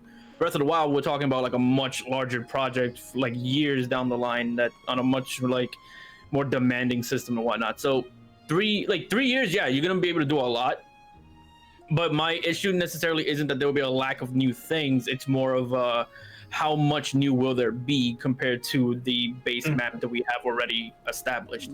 Because with how big the Breath of the Wild map is, and with like I already know it like the back of my hand. Like I don't want to be able to like explore it and feel that only like 30% of the map is like new and the rest of it is already old news. Right. Yeah, I feel like, and I understand that concern. I haven't even thought about it too, but I just think that because they're going to treat it as a whole new game and they're putting in they're building upon the Breath of the Wild engine, and not even just the engine, the world, right? Like at least with Majora's Mask, it was a different land. It was a different land. We're staying in the same land. So, which is why we have that concern, but I think with 3 years, assuming that it comes out holiday 2020, 3 years of development time, building upon it with the engine already in place, which cuts the development time by half already, right? And doing it in the same world, that's just straight up 3 years of changes in gameplay and depth and content added to it. Keep in mind, the entirety of Breath of the Wild took a little over 5 years. For the whole game, from the ground up. You don't have the engine, you don't have any assets. You don't have any idea of what the story's gonna be or anything. You're just completely, you're at a whiteboard drawing ideas. That took 5 years. But initially, the game was meant to come out in 2015, and the main reason for delays were because of the physics engine. Mm-hmm. So with that already in place, they were able to build that world essentially about 3 years, assuming that they didn't have... They probably added more content as they went on, but they were planning on releasing an open world in 2015 if they didn't run into any issues getting the physics engine in place. Right. That is, like, I think partially true, because didn't Eiji Aonuma also say that they also did end up pushing the game back a few times because he just kept adding more and more into the world as time went on? Because I remember him being interviewed about that and saying that every time time passed, there was some kind of he just wanted to keep adding more and more onto the game. And I feel like if the game would have released in 2015, if that's the case, and that is accurate, a different game. Yeah, it would have been a different game entirely. And my dog seems to be excited about this conversation. Yeah, but you have over half the time, well over half the time that they took to make the entire game in order to change the map. So, I mean, if they could have used the same assets and made a completely different world in this time, that's enough time for them to have taken that engine and made a completely new map. So the amount of changes that they can do, I think it's plenty of time for them to make the map feel completely different. So I want to, I pulled up an article, and this is from July 2016. So this was after the first delay, because Breath of the Wild was delayed twice, right? At least twice. But this is before the Eminent NX delay, right? It was before that. So I'll just read what he had to say here real quick. We have these milestones during development. I play the game, then give staff my comments, my advice on what direction they should be heading in. At one of the milestones, the game was fantastic. There were so many great elements, but at the next milestone, that was all gone. I've made a lot of comments about what they needed to add, but I never told them what I thought was good about the game at that milestone. So they added stuff that I'd recommended, but they also added some other elements that they thought would work well, and that ended up breaking all the good parts of the previous build. I learned that when it's good, I have to say so. If I had managed that well, is that written right? If I had managed that wheel, maybe development wouldn't have had to extend it quite so much.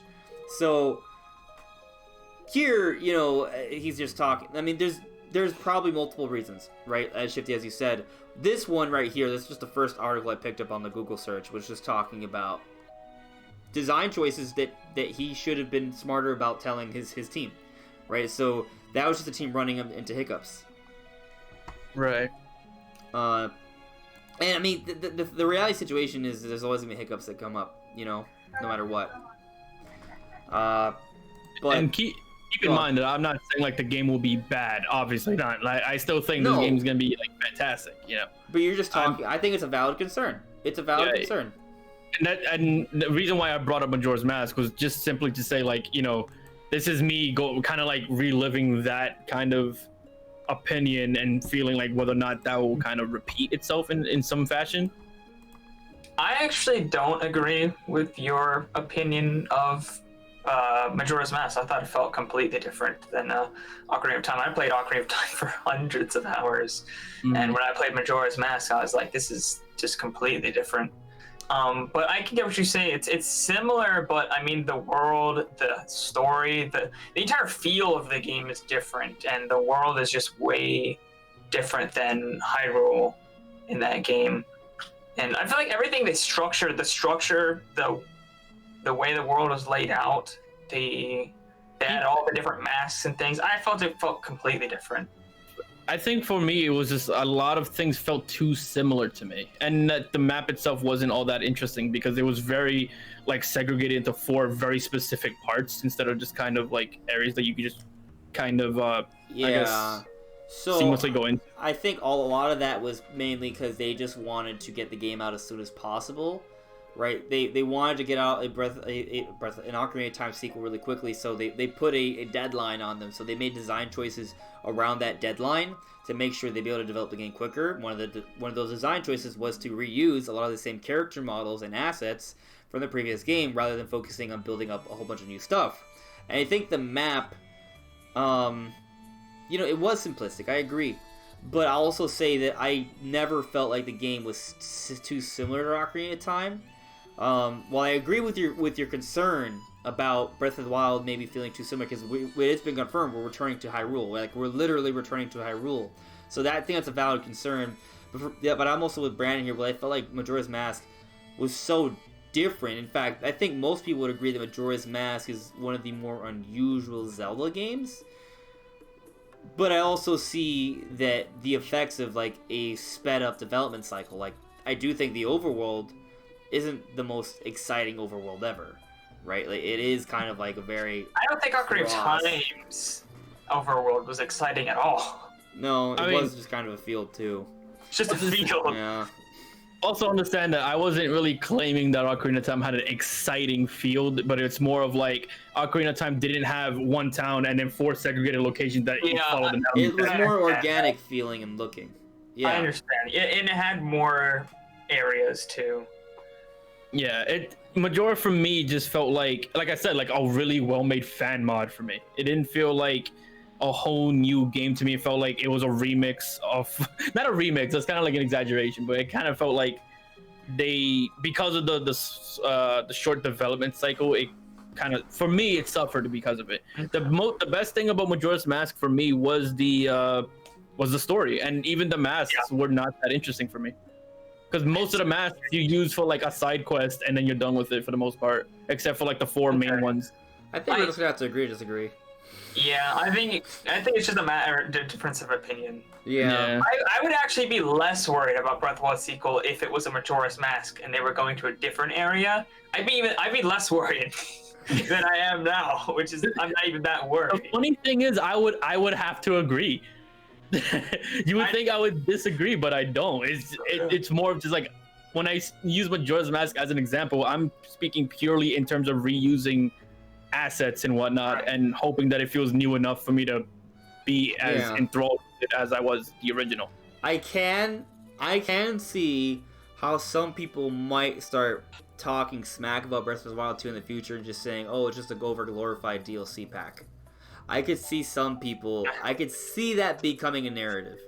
Like, my favorite thing about Zelda, especially Breath of the Wild, is exploring that world, and I loved that about Breath of the Wild. It was like everywhere you went, it was like you didn't know what you were gonna stumble upon next. So I agree. I'm worried that it's just gonna be like, oh, I already know. There's new stuff here, but I already know what I'm gonna be running into. I want to point something out though.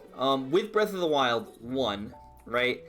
One of the strengths of the game, one of the directions of the game, was all about exploration. That's what it was, right? And the way it was designed, it was all about kind of like keeping you going to all these different new places. Like, there's one exciting thing over here. There's another exciting thing over here. So it just kind of kept you going, right? All these points of interest kept you going.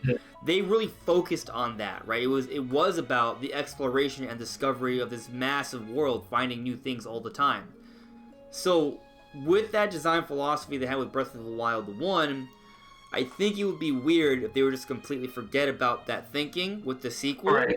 Like, fans are coming back because they want that sense of wonder of exploration that Breath of the Wild created was arguably maybe its best feature, right? So it would be weird if the sequel completely abandoned that one design philosophy that arguably made it one of the best games ever. Right. Right. That's why I'm concerned about the ratio of new to old in a way. Yeah.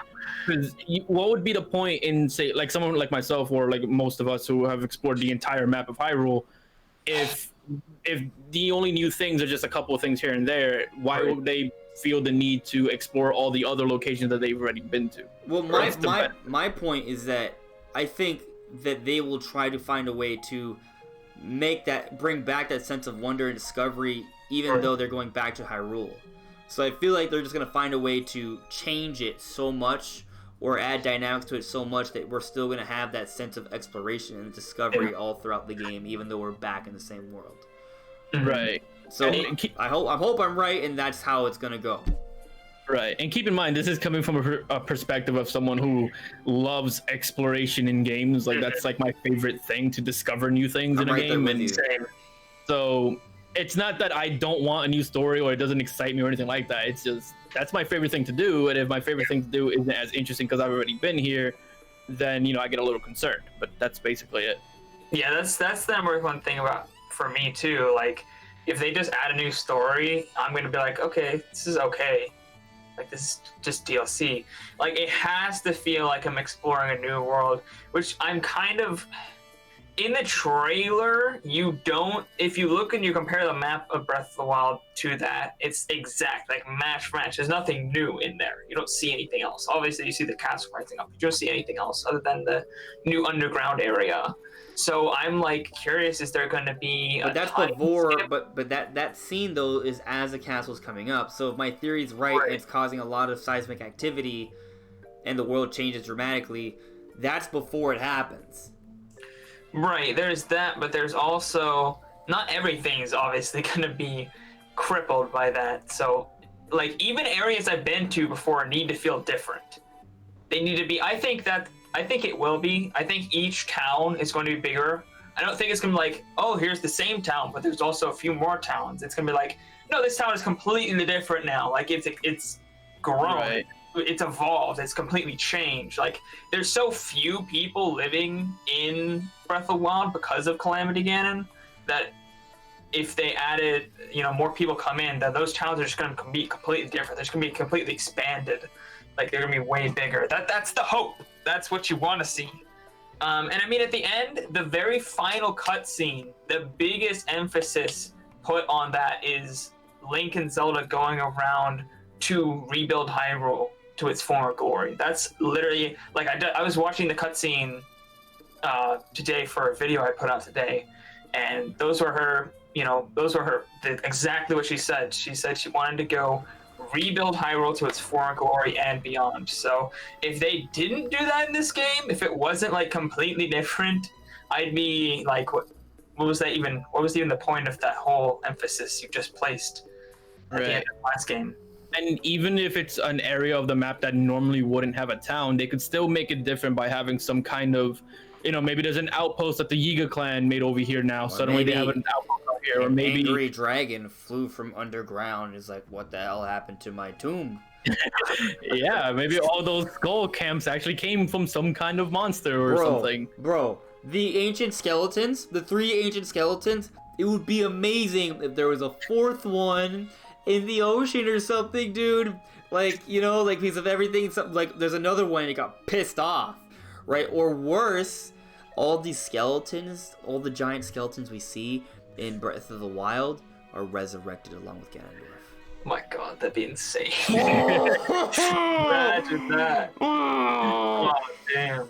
What if those are like big bosses that you have to fight? Oh, they're overworld bosses too. One of them is inside Heber Mountain. Can you imagine? I'd be incredibly surprised and disappointed if there weren't new overworld bosses, new enemy types, all kinds of things like that. So obviously with these new types of enemies and stuff, they probably have their own bases and places that they build up. So that could be one of the ways that they make just the general overworld feel different. Plus there's so many ruins in the world that I think will get turned into locations. Not necessarily every one of them will have to be towns, but there's a lot of different places in the world that were, ruins are going to build back up into something. Red, I liked the other day when I saw your video when you're talking about how the map could change. You talk about being able to explore a lot of more underwater areas. You brought up us seeing the other Zora tribe, because there's actually 2 different Zora tribes. Right. That'd be really cool to see another Zora tribe. And what I thought, I don't know if you brought it up or if I just thought of it while watching your video, but what if we saw Sidon having to have some sort of major side quest where there's the 2 Zora tribes and they have to have a marriage, so the prince he has to marry someone from the other Zora tribes to unify the two Zora tribes and unify their people. Like, that'd be an interesting kind of like side story, wouldn't it? Yeah, that's all you. I didn't bring that up in that Okay, all right. video, but That's that sounds. my brain. Yeah. Now that you mentioned the different tribes, I want to see the Gerudo have a drastically different like. Well, because if Ganondorf comes back, there's gonna be, I think there'll be some sort of reaction because he's a big part of their history, like a bad part of their history, right? Like it's something they're ashamed of. So that would be interesting to see. Like, what if there are some Gerudo who side with him and some who don't? I brought that up last week in our post E3 discussion. I think there's a possibility that a lot of Gerudo could join the Yiga tribe. That could maybe happen. The Yiga tribe, that's another interesting thing. The Yiga tribe's right next to the Gerudo. Interesting how that works out. Also, the Yiga tribe also has a giant hole. I think it's weird they have a giant hole, and Ganondorf is deep underground for Hyrule. There's all these ancient caverns. It seems like an interesting connection. They low-key knew this whole time. Maybe. Or maybe they knew that through ancient scripture that their Lord and Savior was hiding somewhere underground, that they've just been digging holes trying to find him. Yeah. I mean, maybe that's how come he gets revived. Maybe the Yiga are somehow involved. That could be true. They teased the fact that he's buried underneath the castle in Breath of the Wild. It's just, without knowing, you don't really realize it, but they say several times that Ganon came from underneath the castle, deep underground, underneath the castle. Like, they make that a point several times, but you just don't really get the connection until you see this new trailer. Like, oh, he's actually physically there underneath the castle. Yeah. It's all over. Yeah, it also helps that they refer to him as Ganon, so you just think like, oh, they're talking about the big purple smoke thing that's coming up. That's what they mean by that. No, they meant that the dude is literally down there. And the way the game was made, it almost seems like they always knew there was going to be a sequel. Right. Because there's so many clues and hints when you think back about it. And Calamity Ganon, he's just a puppet. Like, he's not really Ganondorf. He's just his malice. That's kind of scary when you think about it. So Ganondorf has been underground for thousands of years, building up malice all this time. He's the source of it.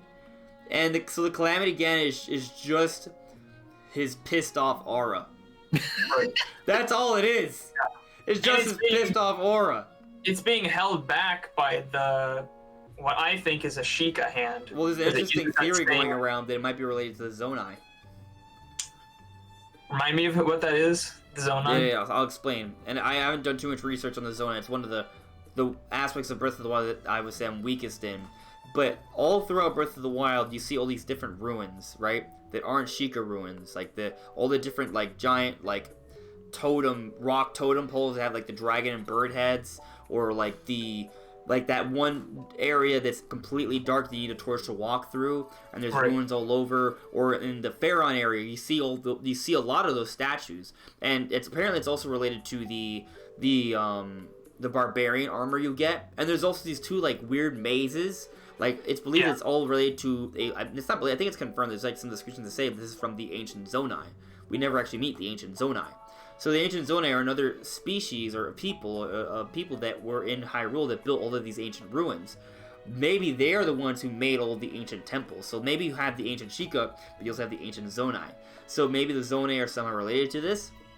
Interesting. It is interesting, and there's another thing that kind of supports it a little bit. So you have the Triforce of Wisdom, Triforce of Courage, and Triforce of Power, right? So with Link, he's a Triforce of Courage. He's sort of described as, the green color, right? Triforce of Wisdom, the blue color, and then Triforce of Power, red, right? So with Ganondorf, you have the red dark malice. You have the red hair, right? With the Sheikah, anything that has Sheikah power has like a blue energy, right? Mm-hmm. But there's not really a green force, and so it's suggestive of Link. Right. But if you go to Pharaon, one of the greenest parts of the game, that also has the Pharoth, right? Or is it Pharoth or Pharaoh? But the green dragon, the spirit of courage. He's green. He's over there, right? What if that greenish hand is related to the Zonai? Just another possibility. But my first thought was also Sheikah, by the way. But what if it isn't? Because it has that like swirly green line thingamajigs. I don't know how to describe it, but it's the exact same sort of stuff that the Sheikah down in the shrines give off when they like dissipate and leave after you beat a shrine. They like kind of turn to like green line stuff and fade away. It's blue lines. Oh, is it blue lines? Blue. Okay, Yeah. it's similar to that. It's similar. Yeah, it could be Sheikah, but I'm just saying there might be the Zonai. What? Because I've seen this kind of theory on Twitter before about that somebody managed to translate the text that's floating around them or whatever it was. Yeah. I don't know if you guys saw that. I don't remember what it said. Apparently it's Gerudo text and it says Seal Ganon. That it's a seal. It's something sort of seal holding back Ganon. It makes that makes sense. And there's actually a few other hidden messages within the trailer. So if you play the trailer back in reverse, you can hear people saying "Help us" repeatedly. Help us, help us. And another thing, the reverse music is actually the game over theme from the original Legend of Zelda. So you have this ancient, evil being that's been the source of the calamity. It's been attacking Hyrule for generations upon generations. It's been dormant as this undead corpse for thousands upon thousands of years, the very source of malice. And in the trailer, if you play it back in reverse, there are people chanting, "Help us, help us, help us." There's that seal that says Seal Ganon, the evil Ganon, right? Something along those lines. And then you have this game over music playing the entire time. That's come on, like that's pretty scary. Scary stuff. You know? It's crazy. Oh, my point was way back when I was talking about the hand. We need to get to the chat. Alright, but let me just make this point real quick. Like, that hand has been holding in Ganon's power this whole time, and he's been asleep. And he literally destroyed, like, the whole world and nearly killed Link and killed every champion. Like, he won, essentially. with aura, with just this pissed off energy that's being held back. Yeah. It was not a very good seal if you really think about it. Not very good. Well, maybe that's it struggling now. Yeah. Maybe it hasn't always been that bad. Right. Maybe we're not to see. We need more. It is weird though, because it also looks like it's taking over Link's hand. But let's put a pin on this. I want to get to chat for a little bit. Masterminds and Ganon, a Flash Dancer. Says for the return of Ganondorf. Indeed. Oh, I like what Mastermind suggested. Zelda playable. It kind of looks like that from the trailer. Kinda. It looks like they might be teasing that Link and Zelda will be kind of working together throughout the story. I hope that's the case. I honestly will be slightly disappointed if I find out at the beginning of the game Zelda falls down, where you see how the lamp sort of shakes up. It falls down. Ganondorf with his undead resurrected body grabs Zelda's like, okay, we're flying up to the sky. Link, I'll see you at the end of the game. Like, I'll be pissed if that's kind of what happens. That'll upset me. I made a whole video on this today. You guys should check it out after the podcast. Just so happens I made a whole video on that. Yes, Jordan, the dwarf is back, and he's gonna be badder than ever. He better be back. That was like, I love the 1v1 sword fights against Ganon. That was like the one thing I wanted in Breath of the Wild. True. There wasn't really like an antagonistic arch rival to duel. I want that back. It would be cool if like the entire story for Breath of the Wild 2 is kind of like the resurrection arc of Ganondorf, right? So like you see that shadow that kind of implies how he's supposed to look, right? But he's just kind of like a skeleton right now. So I'm not sure if he's just going to resurrect all the way to that form immediately at the beginning of the game, or maybe like his goal throughout the game is to come back to full form while you're trying to find a way to beat him throughout the game. That'd be interesting to see. So I kind of hope that's the case. I do see Cheeseman here saying that it's the same Ganon from Twilight Princess. So we all kind of agree, right, that this is the same Ganondorf from Twilight Princess? I think it's probably him. Yeah, I'm like 99.99. Can I also just say that I've never been someone who goes into like Zelda theory videos or anything. Yeah. So my impression this entire time, without ever looking into that, was that Breath of the Wild was in the Twilight Princess timeline. That was always my impression. I think that was the most obvious one the entire time because of the Twilight Princess line, and with this trailer, I think it strongly supports that timeline now. But the issue is that there are so many inconsistencies, because, for example, supposedly Koroks are only from the Wind Waker timeline, the adult timeline, right? Twilight Princess from the child timeline. So the fact that there are Koroks, it seems contradictory. And also there are Lynels as well, which is from the Fallen Hero timeline, not the child or the adult timeline. I want to point out something about that though. That again, I have not ever gone into. I haven't watched any Zelda theory videos, so maybe there's something that they know that I don't know, and if that's the case, fine. But me playing through the game, I always thought like the Lynels and the Koroks were on alternate timelines that they existed in. Like Wind Waker was alternate. It's not like a completely different dimension. It's not. It's the same world, but just like something different happened and caused different things that happened down the line. So I'm thinking that just because of those situations, to me, I felt that doesn't necessarily mean that they can't exist.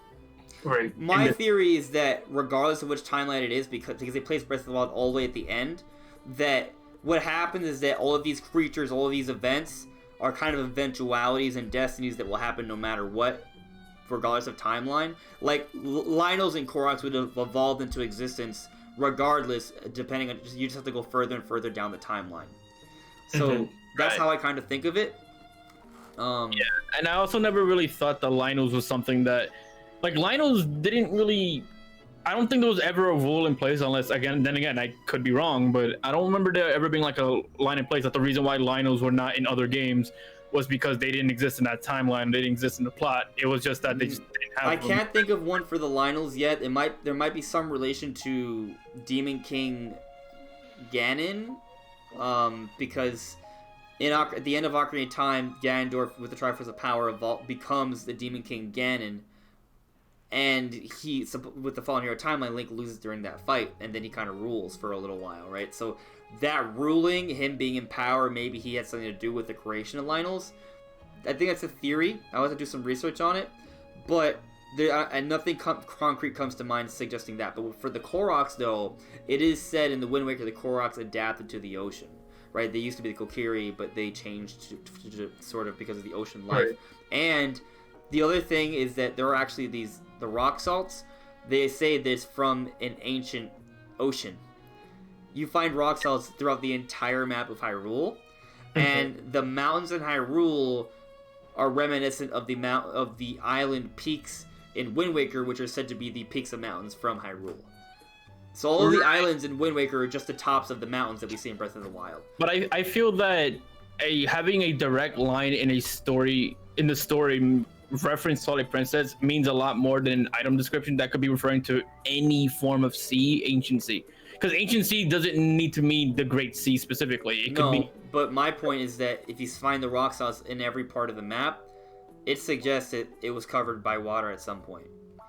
I don't know about, to be honest, I might disagree on that, to be honest, because I feel like if you made rock salt something that's such a basic tool in the game only in a specific area of Hyrule, then it would kind of defeat the purpose of the item itself. Right, but why be descripted that way?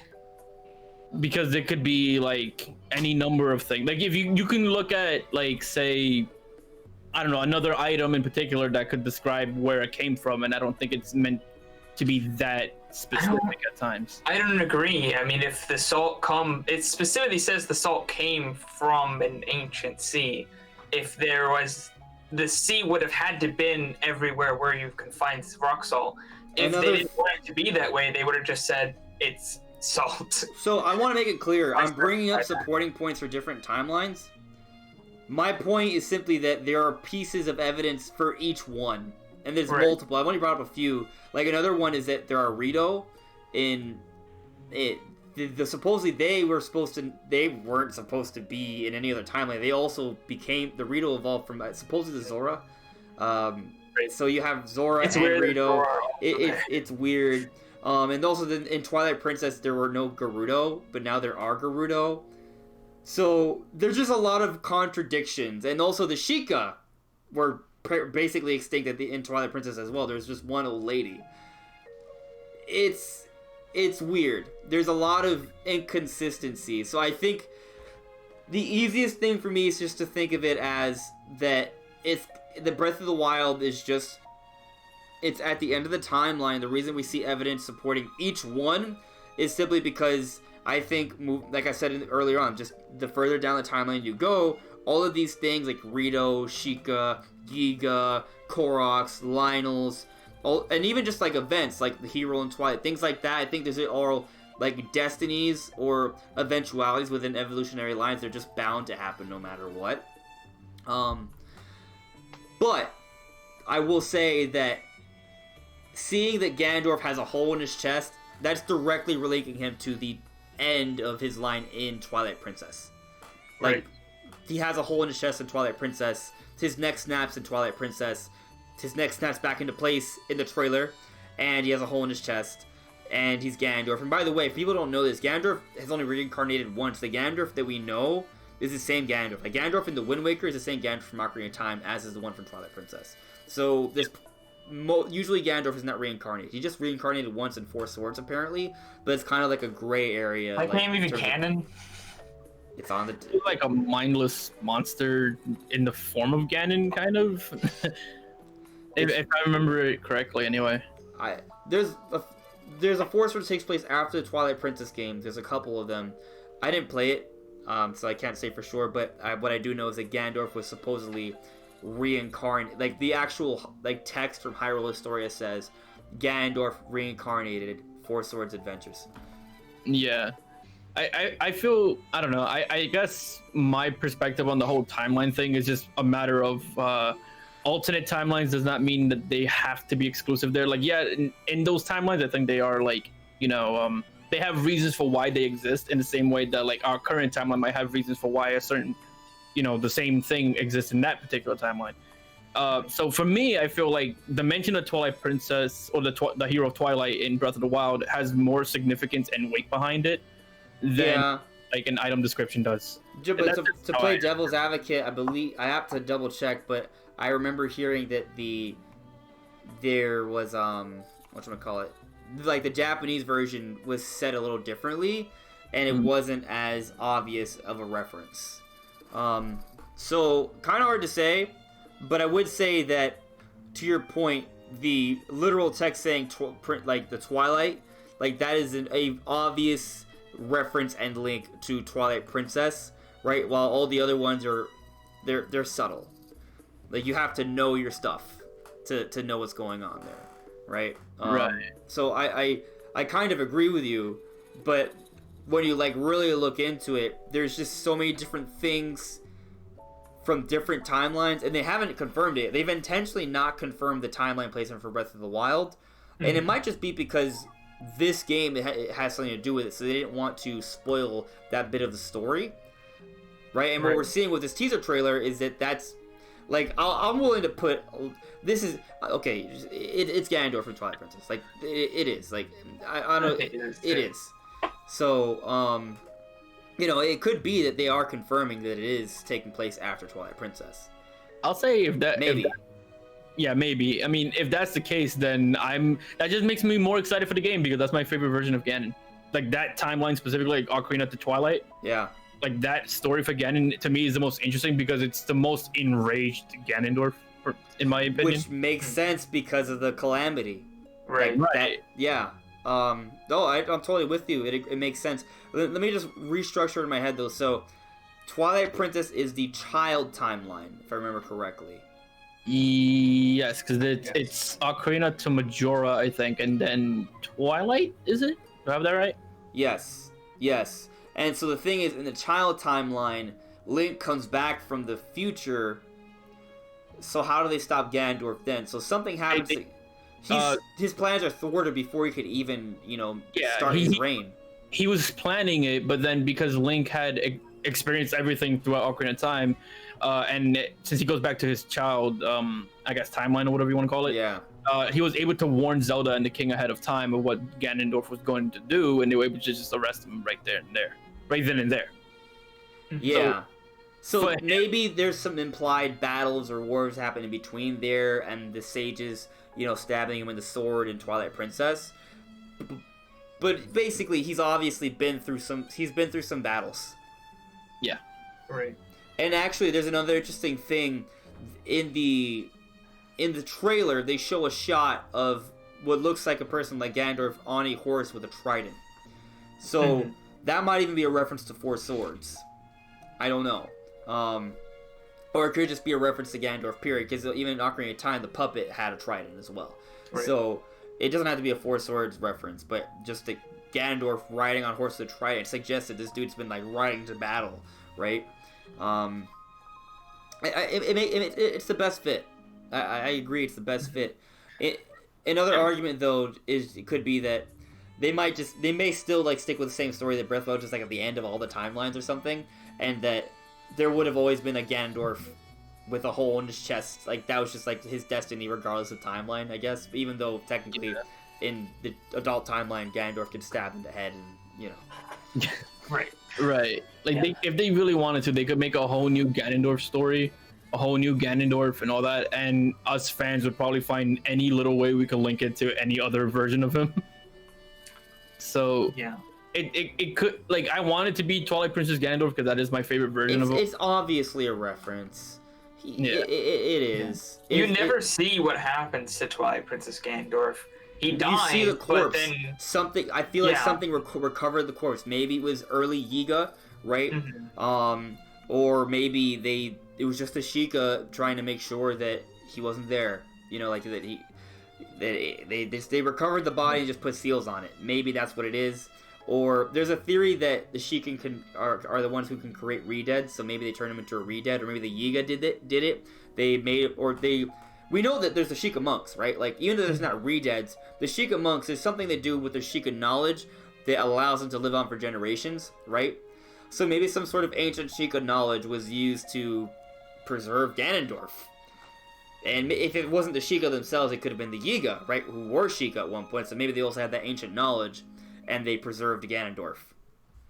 It also makes sense why Ganon doesn't seem to have a Triforce in Breath of the Wild, because he loses it at the end of Twilight Princess, so he wouldn't have it at that time. Maybe. Yeah. My personal theory was that the Triforce of Power, all combined with his anger, is how the Malice was able to become a thing. But, you know, it does look like Zelda has all of it. Unless they're just being vague about it and they just put a giant Triforce thing, even though she just has wisdom. Right. But that wasn't a wisdom thing. They've never done that before. They've been very specific about who has which one. And Link doesn't seem to have courage either. No, he doesn't have a Triforce at all. It doesn't even seem like she physically has it. It seems to be something that it may have just been a moment. Up. Yeah. Yeah, I don't know. It's weird. They don't really explain it. It doesn't really seem to fit with the other games where each one has a particular one.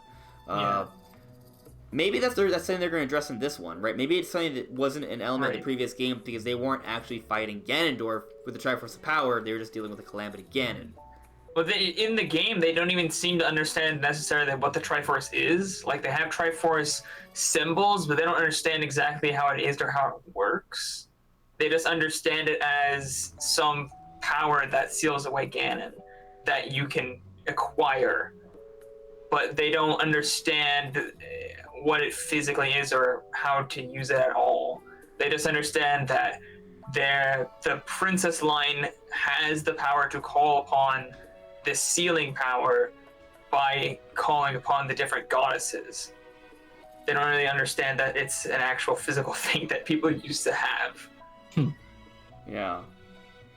I haven't been really able to touch the chat too much, so I want to get back to it. Let me see here. Super Chris, I'm also very excited for the Breath of the Wild sequel. Bonehead, you would 100 Xenoblade 2 if it wasn't torturous as far as time goes. That's the thing with RPGs. Yeah. They go on for a while. Vilbeer is saying that his main issue with Breath of the Wild were the enemy variety, the only challenging fight in all were the Lynels. I would like to see more enemy types, more challenging fights as well, for sure. Yeah. I want not only there's more enemy types, but more enemy behaviors. Because I feel like every enemy in Breath of the Wild is just, or most of them are just more health.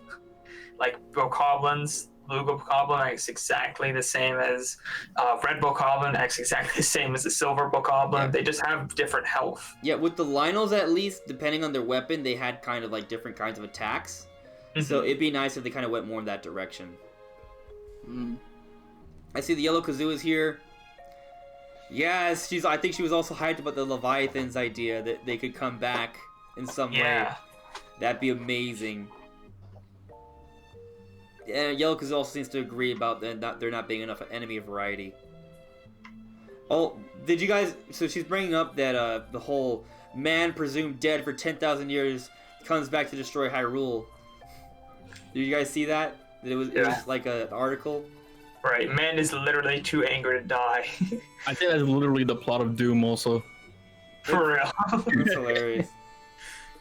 I see Jordan left, so I don't know if he's still going to be here, but if you see this, see you, man. It's been good. Sonic Riders. This is the first time we've seen E3. Not for us. Not for us. The first E3 I ever saw was 2013, but I only saw that after the fact. The first time I saw live was 2014, actually. I couldn't tell you what was the first E3 I saw. The only fact I can say is that my first E3 I've been to was last year. Yeah, I didn't really understand anything about how Nintendo news worked until 2013, so that's why I hadn't seen any of them. If I had known before, I would have watched them like my whole life. I just didn't even know they existed. I think I started getting really into following E3 back in 2005. Like, I started getting into it in 2004, but I think what got me into it was that in 2004, there was, like, I don't know if it was from Game... It was either Game... I'm pretty sure it was a Game Informer sort of, like, disc, like video disc that came with a copy that hyped up, like the top 10 games from E3, and that included Resident Evil 4, Metroid Prime 2 Echoes, and at the time, I don't know if it was just a tentative title, but it was the first trailer for Twilight Princess, which was one of the most epic trailers ever. I replayed that trailer so many times. So seeing like, oh, I think that at that time I was like, oh my god, these are gonna be some of the best games ever, and they all were. I don't know if well, I would say Resident Evil 4 was the best of those three actually. Twilight Princess and Metroid Prime. Dude, those games got like 9.5 out of 10s like everywhere. Like they were really good games. Yeah. Not like maybe not top 10 of all time, but they were really, really good games. But at that time, that's what sort of like got me like thinking, oh, so this is where they reveal all these amazing games. So I think by 2005, I was already like, all right, I'm following this. I'm listening to this. Like I'm ready. Because I think it was at that time they started talking about Project Revolution, and then 2006 it came out with the Wii U. I mean the Wii. Yeah. See, at that time I was 6 years old, and all I understood is my mom and dad got me games for birthdays and Christmases, and I was like, oh, this is fun. I literally never saw any trailers for it, because Nintendo was never on like TV hardly at all. I think I saw like one DS commercial when I was young. They were never on TV, never ever in anything. You had to be in the Nintendo community in order to hear anything about it, and none of my friends were either. I think I had one friend, but he never told me where he was getting his information. He just kind of knew what was happening sometimes, and I was like, oh, how do you know this? So I was just like, okay. Like a few years ago, I was like, I want to actually know things. So I just like actually searched like where people were finding the information 2012 or 2013. I was like, oh, there's E3, there's these Nintendo Direct things. At that point they like just started. I can't believe that you started getting into Nintendo news when the Directs were starting. Like, you were a part of the pre-Direct era. That was such a different time. Such a different time. There was a time where rumors meant nothing. Believe it or not, rumors that weren't like nowadays. We get rumors like, "Hey, this is happening, guys. Hey, this is happening, guys. Oh, this is probably happening, guys." And like half the time, it really is happening, right? Like before, there weren't leaks like they are today. Like if someone had a rumor, people were like, "Ha, yeah, right." Like it didn't happen. It was so rare. Now it's just and you just argued like on forums. You know, like, I would say, for me, like, I lived on IGN's forums. Like, that's what all of my learning I got from gaming and things, like, it started there. For me, it started through issues of Game Informer and me complaining on GameFAQs. Oh, man. I used to love just going to like the Publix or like grocery store, going to the magazine aisle and just looking for all the Game Informers and Electronic Gamings and Nintendo Powers and just seeing as much as I can. See, when I was young, we never went to the store because my mom and dad did not like going to the store, so we never went. Like, they went by themselves. We just sat at home, played video games. We had one computer in the whole house. We were allowed very limited time, and since I didn't know anything about how the internet really worked or how people got information, there was no way I could have looked up to figure out that kind of stuff. Like, didn't even know it existed. I think my earliest memory ever talking to anyone about games online was just like me playing Mega Man powered up on the PSP and just sharing levels with people. That was all it was. I remember being bullied for the GameCube, but we've talked about that before. I'll bring up just one thing I had with the GameCube. So I remember a lot of people who believe that the PS2 is more powerful than the GameCube. It's not. It's not. This is not speculation. It's not. But a lot of people believe the PS2 is more powerful than the GameCube. I remember having an argument with someone saying, dude, the GameCube is weak trash. I'm like, no, it's factually, like, it's a fact. The GameCube is more powerful. I don't care what you think of how the games look. It's a fact. And this is like a middle school, like, lunch table argument. I don't know how I lost that argument because I had truth on my side, but apparently truth did not matter back in the day. Like, you couldn't just like, oh, let's prove it, let's Google it. That wasn't a thing back then. You couldn't just like pull up your phone and check a source. Like, no. It was just about what people wanted to believe. You know, so back. How many people, if you were on the popular side or not, that's what determined who was right. Yeah, that still happens now, despite facts, actually. Yeah, it's more common than it should be. But do you remember, like, there's still people to this day who will mention blast processing. Oh my God. As a joke? No, I hope so. Yeah. PS4 is way more powerful because it has blast processing. Sega said blast processing, so it must mean it's fast, right? Yeah, for sure. Absolutely. Oh man, I don't know. That's just fanboy wars at that time. At that point. Mm-hmm. Vilbeard saying there's a cool theory that Breath of the Wild could actually be all three timelines reunited again. Yeah, that's pretty much what I'm talking about. Like the Dragon Break and Elder Scrolls. It's really similar to how I think it is.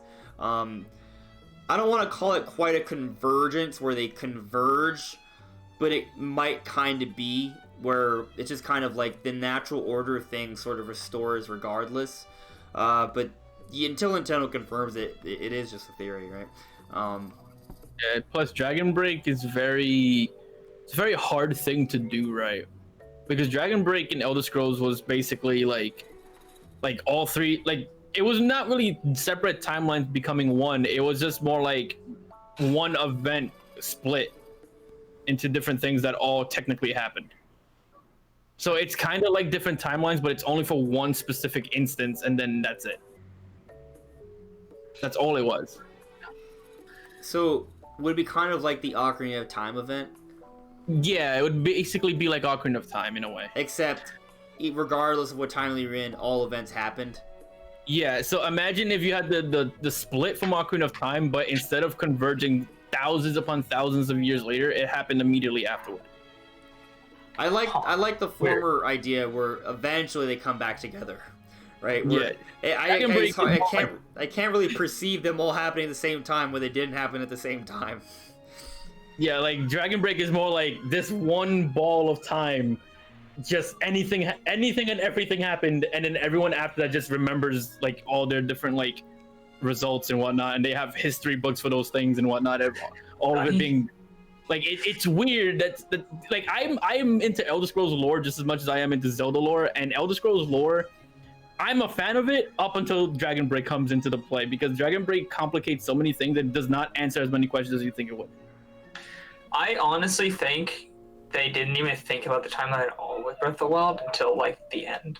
I feel like they went, I want this to be in the game. I want this to be in the game. I just want everything to be in the game. We'll figure the time out later. I really like everything, so everything should be in there. And they're like, oh, we'll figure out how it's gonna work. We'll take care of it in the sequel. Yeah, we'll fix that in the sequel. We'll fix the fucked up thing we did in the timeline in the sequel. I actually fully agree with that. I don't think Breath of the Wild at any point was planned to be anywhere in the timeline. They don't care about the timeline. I disagree.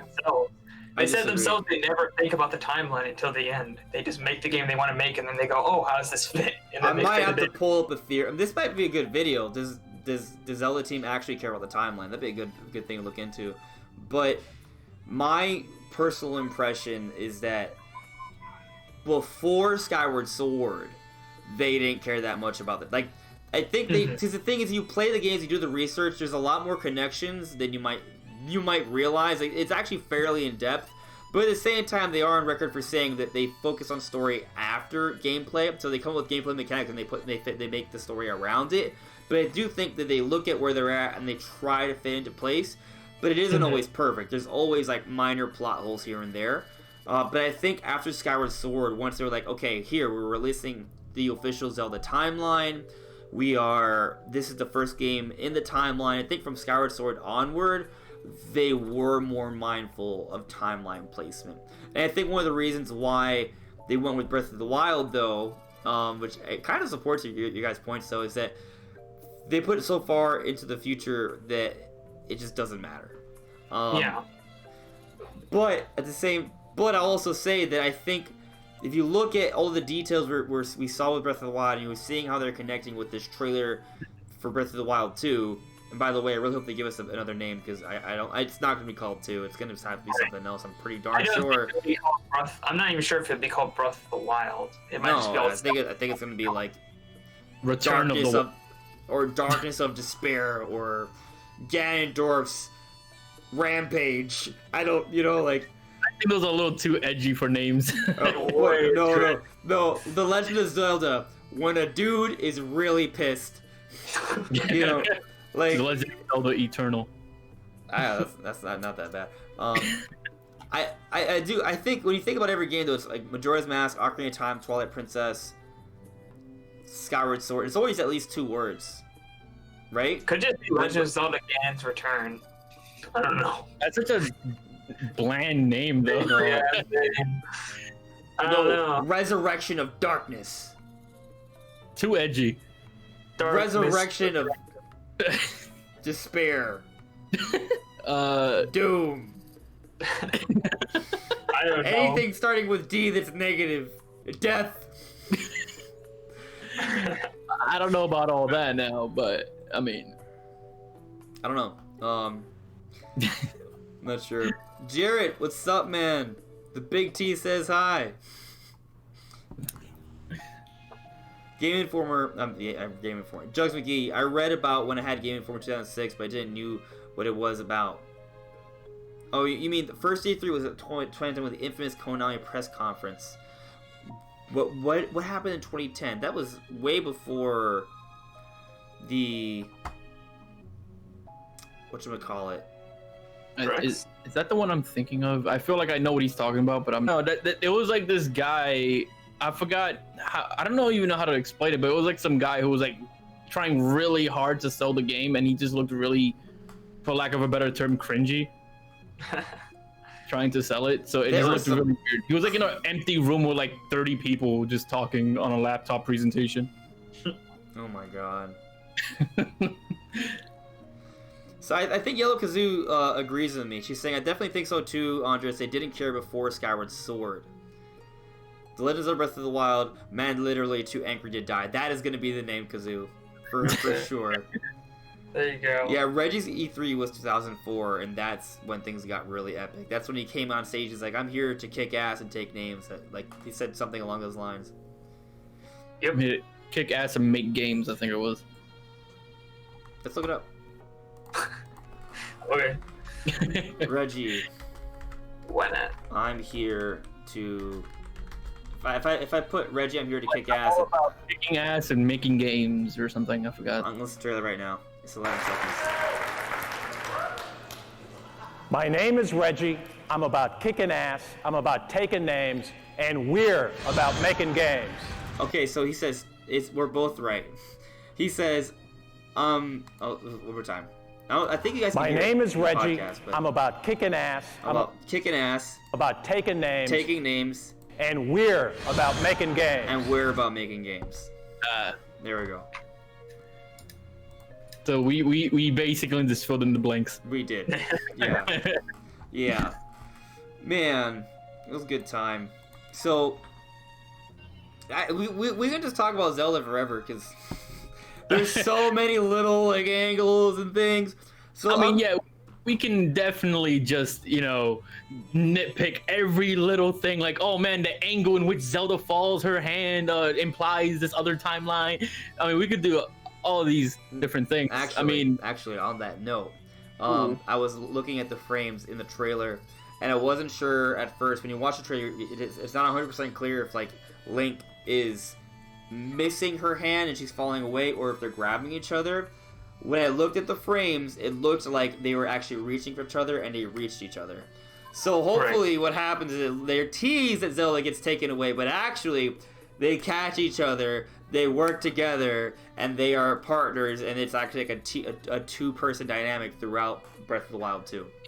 Yeah, I mean... Hopefully. Fingers crossed. That would be so different. Yeah, it looks like they catch each other, and then that hand catches Link, because it looks like he falls as well. So it looks like the 3 chain, like, Link's got Zelda, and that hand has Link.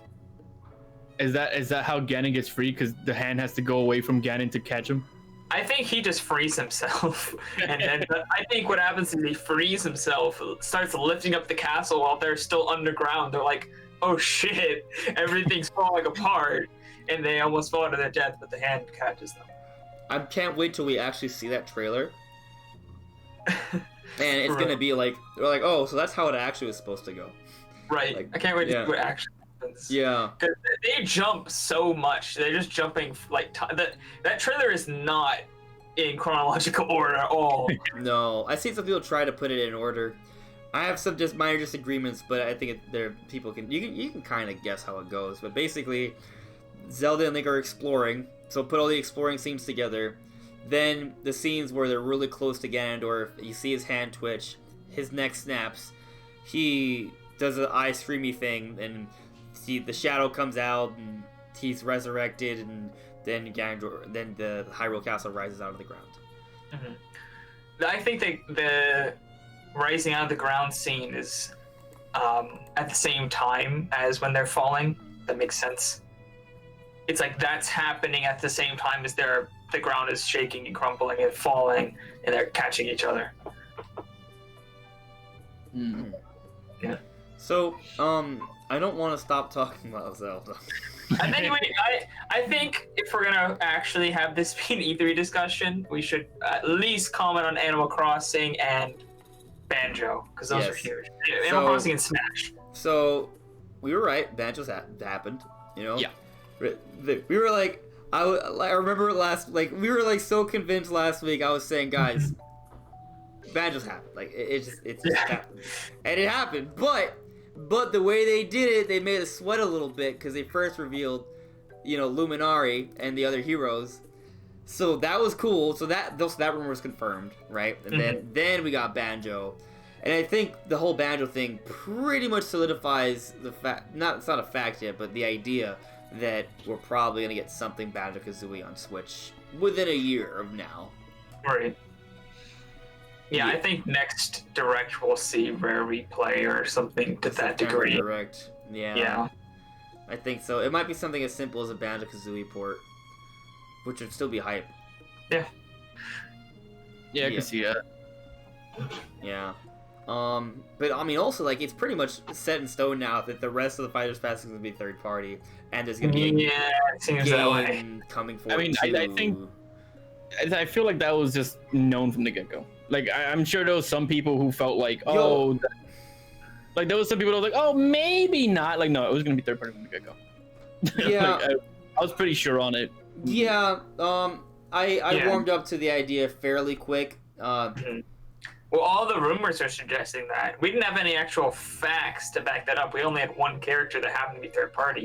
Now we have 3. Yeah, the way Reggie worded it, it was possibly not third party characters, but it was characters not involved in Smash beforehand, which kind of pretty much excludes first party characters. Kinda. Like, for example, Rex and Pyra are technically in the game already, right? So he'd be lying if we got Rex and Pyra as part of the Fighters Pass. Oh yeah, they are. Yeah, they're the Mii fighter Right. and spirits. Right. Yeah. I guess like maybe I was just like the only person who felt that way, because I just felt like it was, to me, it was super obvious that it was going to be all third party with the way they were wording things. And I mean, it seems really likely. Yeah, and I guess like maybe my perspective is a little different, but it was, to me, from what I was hearing in the back end and like what Reggie was saying and how everyone was, all the other leakers saying their own little things, I was just kind of convinced like, yeah, it's all gonna be third party. Yeah, I was not completely convinced, but I was definitely leaning towards that. That was my most likely scenario. I thought it was possible that they didn't have to do that, but I was think that was what most likely, because nobody was suggesting first-party characters. Well, there's a timeline to this. So I think one of my most viewed videos is my my DLC fighter predictions, like the first one I did. But that video I put out like literally a day after the Smash Direct, right? So that change, besides Banjo, it's completely wrong. So it's a 20% right. You know, so, but the thing is, like, it wasn't until the Game Awards where we got that comment by Reggie, which changed the perspective on it dramatically, right? Especially when we saw Joker, it's like, okay, it's their first reveal as a character, a third-party character, but one that's not even really on Nintendo. So that by that point, I was like, okay, this is probably mostly third-party, if not entirely third-party. So, and then of course with the Harold Erdrick thing and the Banjo thing and the Minecraft Steve and Doom Guy thing, like, I was like, yeah, this is almost certainly third-party. And on the back end on my end, because I don't know if people are aware of it, like, I know Andres and Brandon are, but like I have my own sources, and like from the back end talking to them, like they were all pretty much telling me like, yeah, it's gonna be all third party. So it was like, I didn't have like any other. They haven't been wrong yet, so I have no reason to doubt that it'll be wrong here, I guess. So right. Yeah. So on that note, though, what are your guys' thoughts on the final two? I think it's gotta be based off games that are coming for Switch, right? Maybe those games aren't announced yet. But Doom Eternal, Doom Guy, please. That's I'll tell you right now, really likely to me. Doom Guy would be my most anticipated out of all of them, just Doom because Guy. I've been a fan of Doom from the beginning, so it's just fitting for me. Yeah, I also have hope for Leon S. Kennedy. Actually, I have hope because we're getting a lot of Resident Evil games. We've gotten like 6 Resident Evil games on Switch this year, and there have been rumors of Resident Evil 2 remake. I suspect that if it is happening, it might be featured with the Switch Pro, right, or whatever it's gonna be called. So which is rumored to be in production right now, actually, along with the Switch. That report came out during the week, like the day after the Direct. Wall Street Journal, right? I was so busy with everything else. I saw a blurb. I was like, yeah, of course, there's another production line. I just read the headline of it. So I don't know for sure, but yeah, we heard that. So which kind of suggests to me there may be another event soon where Nintendo's like, hey, here's these 2 things. Oh, there's a couple other game announcements to go with it. I mean, that's what I'm what kind of What if predicting. the reason Prime... Okay, I said I would not bring this up for the rest of the year, but I'm saying it anyway. What if the reason there was no Prime Trilogy was actually because they wanted to feature it with the Switch Pro, which has a 1440p upscaler mode? That'd be pretty awesome. It'd be an awesome little thing to show off, but it's like... I wouldn't bet on it. No, I wouldn't bet on that. No, but it'd be cool, wouldn't it? Be so cool. It would make more sense to maybe like feature like Resident Evil 2 Remake and Doom, you know, sort of working. I think that's one of the reasons why we haven't seen some of Doom Eternal's actual gameplay. We've seen what is it? Wolfenstein Youngblood's like a small clip of gameplay on the Switch. We haven't seen any of Eternal. Yeah, Eternal, like every instance they've shown gameplay for it, it's either been running on a PC or I guess Stadia when they were trying to show that off for a bit. I think some of it might have been on the Xbox One X, but I'm not sure. Like sometimes they'll show it on like the PS4 Pro and Xbox One X, but we haven't seen anything less powerful than that. Like it's all like the 4K machines.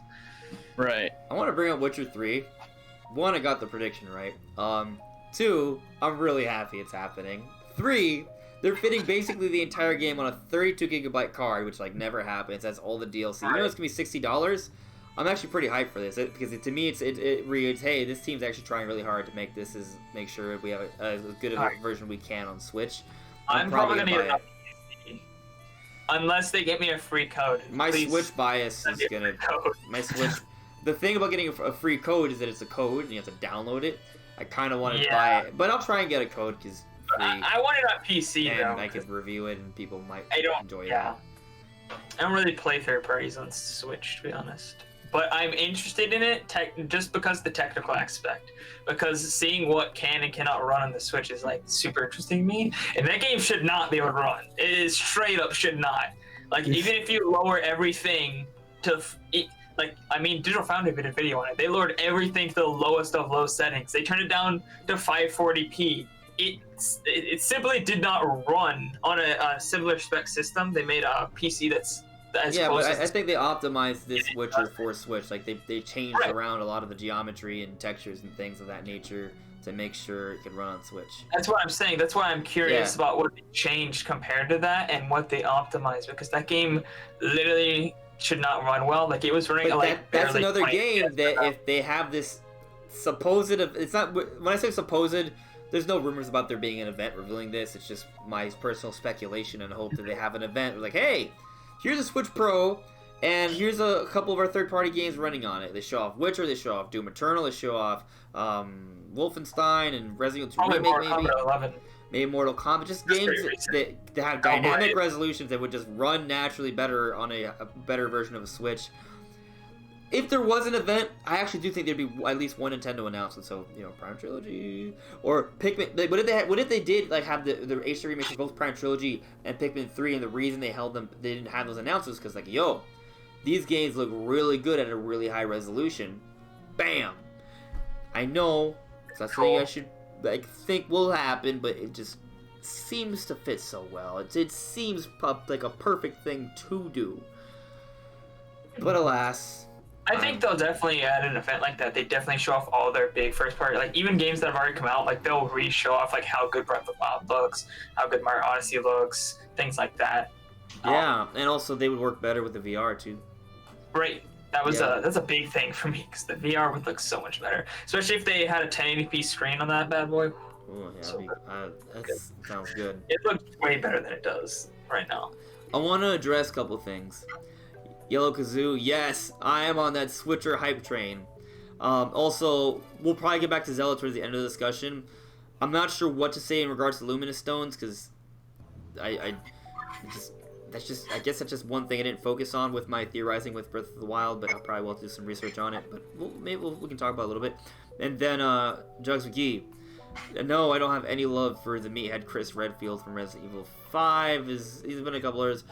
I just don't like. Yeah, I mean, it's cool. It's cool. Very strong like that. But Leon S. Kennedy is cooler. Way cooler. Way cooler. He was featured. His game was Resident Evil 4. That was a time exclusive on the Nintendo GameCube. It was the best Resident Evil ever. He's also a big character in Resident Evil 2 Remake. Like, I just think he's. They could just pull a Dragon Quest and just have them all basically be the same character. They could do that. Yeah, for sure. Makes sense. Yeah, they're not crazy different how they fight. They're basically the mechanics are very similar. Resident Evil 5 and 4 are very similar. Yeah. And that would be great to have some of the girls too, right? Like Ada Wong, for example.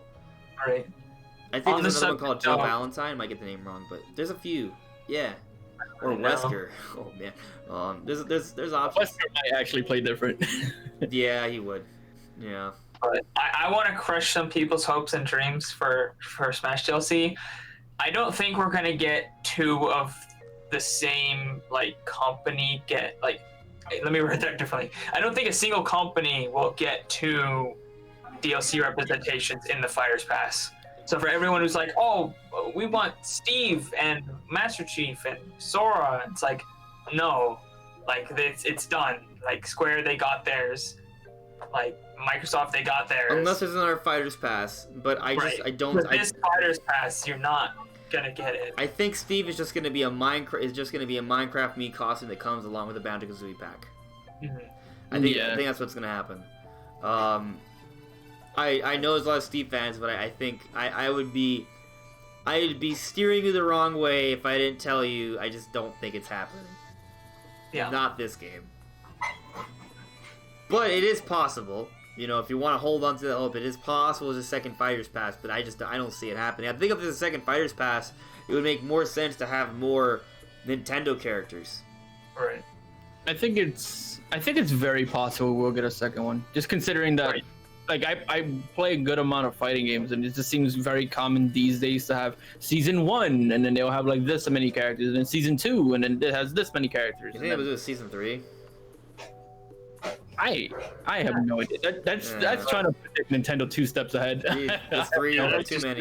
You're right. You're right. I definitely think there'll be a second one. Though. I think the second Fighters Pass is very likely. I think it'd be more first party though. I don't think it'd be third party again. I think Rex and Pyra kind of have to happen. After this Fighters Pass, I think they kind of have to happen. The way he talked about during the Smash Direct is like, hey, I know you guys want this character, but we already decided on the characters too late into development, so they couldn't do it. But by openly acknowledging that in that way, I feel like that's saying, hey, we know there's a demand for these characters, but we don't have that right now. So I just think that if there's going to be another Nintendo character added, Rex and Pyra is like the most likely. Not for the Fighters Pass, though. I think either A, there's a second Fighters Pass where they're featured, or they just like, hey, we're not going to do their Fighters Pass, but here's Rex and Pyra. If that's the case, I'd like to see the Rex and Pyra fans battle it out with the Waluigi fans. Waluigi fans, it's not happening. I'm sorry, guys, but I don't think Sakurai will put him in Smash after the just absolute shitstorm that they gave him on Twitter and everywhere else. Like, there's no way. He's gonna be like, oh, all of these death threats I got, let me just take their character and put it in Smash. Let me work myself to the bone putting a character that people literally threaten my family over. That sounds great. I just think you can't put him in the same tier. I think what you really have to have a death battle for are the Isaac fans and Waluigi fans. They're on the same tier right now. And that's terrible, because Golden Sun deserves a lot more respect than Waluigi. I think if there was a second Fighters Pass, that's where they would address all the Genos and the I don't know, how did I literally forget his name after you just said it? Isaac, yes. Fucking memory is so bad. But well, Isaac, that's why they're getting all those kind of huge characters. People have been waiting for like forever a year. The problem is that Isaac's an assist trophy. I didn't even think he's a really cool assist trophy, but like it's just, can he break through the assist trophy barrier? We've seen, that's a good point, but maybe. We've seen like a lot of people break through a lot of certain barriers over the last couple years with Smash Brothers. So there's this kind, I don't even want to call it meme, but there's like this thing going around on Twitter where it says like, he's too big. He's too irrelevant. He would bring too much like legal issues, and it shows a picture of Ridley. He's too big. Picture of King K. Rool. He's too irrelevant. Too many legal issues, and it shows Banjo. I want to add one more to that. He's too anime. Goku. No. Son Goku! I am not having this conversation. Son Goku! I refuse to have this conversation. Kamehameha! No. No. I don't actually think Goku will happen, but I just want to say that because people have been talking about, like, is there a way to one-up the Banjo hype? And there's one character that would equally hype up the East and the West, that would one-up that level of hype. And if you subscribe to the Mii costume theory, we should be expecting another Capcom rep and another Bandai Namco rep. Well, guess what, guys? Bandai Namco doesn't just do video games. They do anime stuff too. That includes Dragon Ball. So, and they publish those games too. I think I'm retiring from this podcast. It was nice while you had me. I gotta go. I'm not having this conversation with you. And he's gone, folks. That's it. That's just all. And we never saw him again. You wanna know what's the funniest part? I'm gonna wait till can you hear me? The funniest part is that it made sense. It made too much sense. I didn't like it. No, I refuse to believe it made The any two characters I want are Doom Guy and Rayman. That's who I need. Yeah, Rayman, dude, like, Rayman has just been shafted and shafted. I know. Continuously It's not fair. shafted. I think Nintendo's pissed about the Rayman debacle that happened on the Wii U. Oh god. That was supposed to be a Wii U exclusive. It was delayed over a year. It came out on other platforms. Did it come out on other platforms first? Yes. I'm pretty sure it did. Wait, but wouldn't that kind of apply with Leon, or is that different? What? Because wasn't Leon supposed to be like a GameCube exclusive or I'm something? talking about Rayman. No, I know, but I'm saying like, because you mentioned earlier as a pro for Leon because he was a timed exclusive on GameCube. He came out on GameCube first, and there was no controversy about that. That was like a big celebratory thing. The Rayman thing, that was a controversy. Wii U fans were angry. That was supposed to be like the big game that came out during... Oh, they were upset. It was a game that was supposed to be a really good Rayman game. It was going to come out during the Wii U launch when it was going to be an exclusive. It was delayed to Kingdom Come, and then it was announced it was no longer going to be exclusive, and then it was come out for other platforms, and then it came out first for other platforms, and then it came out for Wii U. A lot longer, like a way later. So, it was bad. For some reason, I thought it came out like on Wii U around the same time, if not first still. Unless I'm remembering it wrong. We looked it up. We did? I didn't. I was just trusting what you said. Because I've owned Rayman Legends on a lot of consoles because I owned it on Wii U and then it came out. I remember like it was like free with Xbox or something at one point. So I have it on there and then I also own it on Switch. We should fact check this. Brandon, if this is wrong, I'm blaming you because I trusted your word. One of us is wrong. That's all I know. Let's find out. We gotta fact check. Fact checking time. Find out what actually happened because I have no idea. What did it?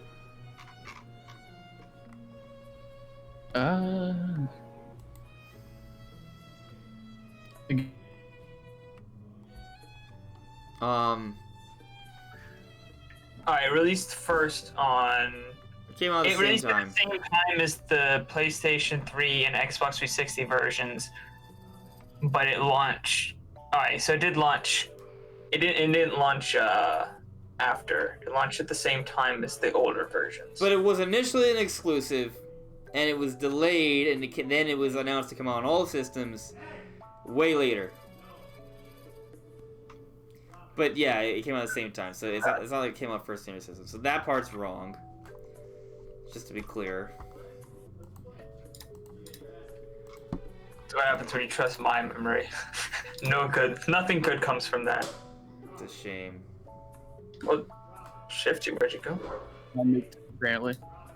There you are. Yeah. My brother's screaming in the background, I'm sorry.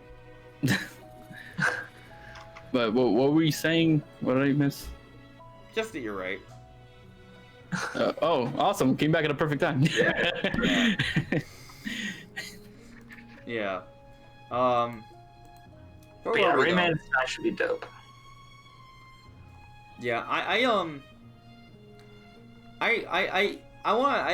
talked about how I just don't think Ryu from Ninja Gaiden is gonna happen, even though he's been rumored, and that's something I'm prepared to take an L for because I could see it maybe happening. But the one thing that kind of like makes me disbelieve it is just because there is no... Well, one, I just don't see him having as much of an impact as some of the other potential third-party characters, like the ones we've already had announced. But also, two, doesn't seem to be a game that is coming to Switch that I know of, at least. If you guys know of anything, let me know. Or is there anything Ninja Gaiden that's in the works that we know of? Well, the thing with that is that does kind of go against some of our own logic to an extent with some other characters. Because if we go by that logic, then Banjo shouldn't have happened. Well, there was Banjo, we don't know for sure if there's another game coming out. We just know rumors and whatnot. At the time, we don't know, right? That one detail, yes, but we saw the connection between Microsoft and Nintendo, and there's a lot of reason to believe that there would be Microsoft published games coming to Nintendo, and there was a rumor that Rare Replay was coming to Switch. Right? But I'm speaking purely in terms of those particular points. Like, I'm in the camp that thinks that like those points don't really go against Ryu Hayabusa. I think that Ryu Hayabusa is still very likely, and I just don't feel that like. So are you saying right now we don't? Let me make sure I understand you correctly. Are you saying that if there is no game coming to Switch, that does not detract from it? Yeah, I don't think it detracts. So let's say we have no rumored game, no announced game. Ryu Hayabusa comes out, and 2 years later there's still no Ninja Gaiden game to any capacity on Switch. You think that's what could be happening? It could happen, but I'm saying that it's based off of what we know right now, rather than what we'll get later. Because when Cloud first got into Smash, we didn't have Final Fantasy VII on any Nintendo system. When Joker first came in, we didn't have any Persona 5 on Switch. But it was believed that we would get something, and we did get something. We got Persona 5 Scramble. Yeah, we got something, but that's down the line. That's also something we didn't know for sure until later. That's why I'm saying that right now, yeah, it does seem like Ninja Gaiden doesn't really have anything other than the fact that Ninja Gaiden is on the NES like little collection thing. Yeah. No, but I guess my point of view simply is just that it's not even the fact that there isn't anything. It's that I don't see anything coming for Ninja Gaiden. That's the difference. Like, it just doesn't seem likely to me. But I'm not really that savvy on Ninja Gaiden games and its history, and maybe they are planning something. Maybe they're planning some sort of revival for it, or at least some sort of homage to its older games. Maybe there's some sort of remaster or something in the works. I don't know, but I'm just saying, based off my personal, like, I guess, gut, I don't see any Ninja Gaiden game coming anytime too soon for Switch.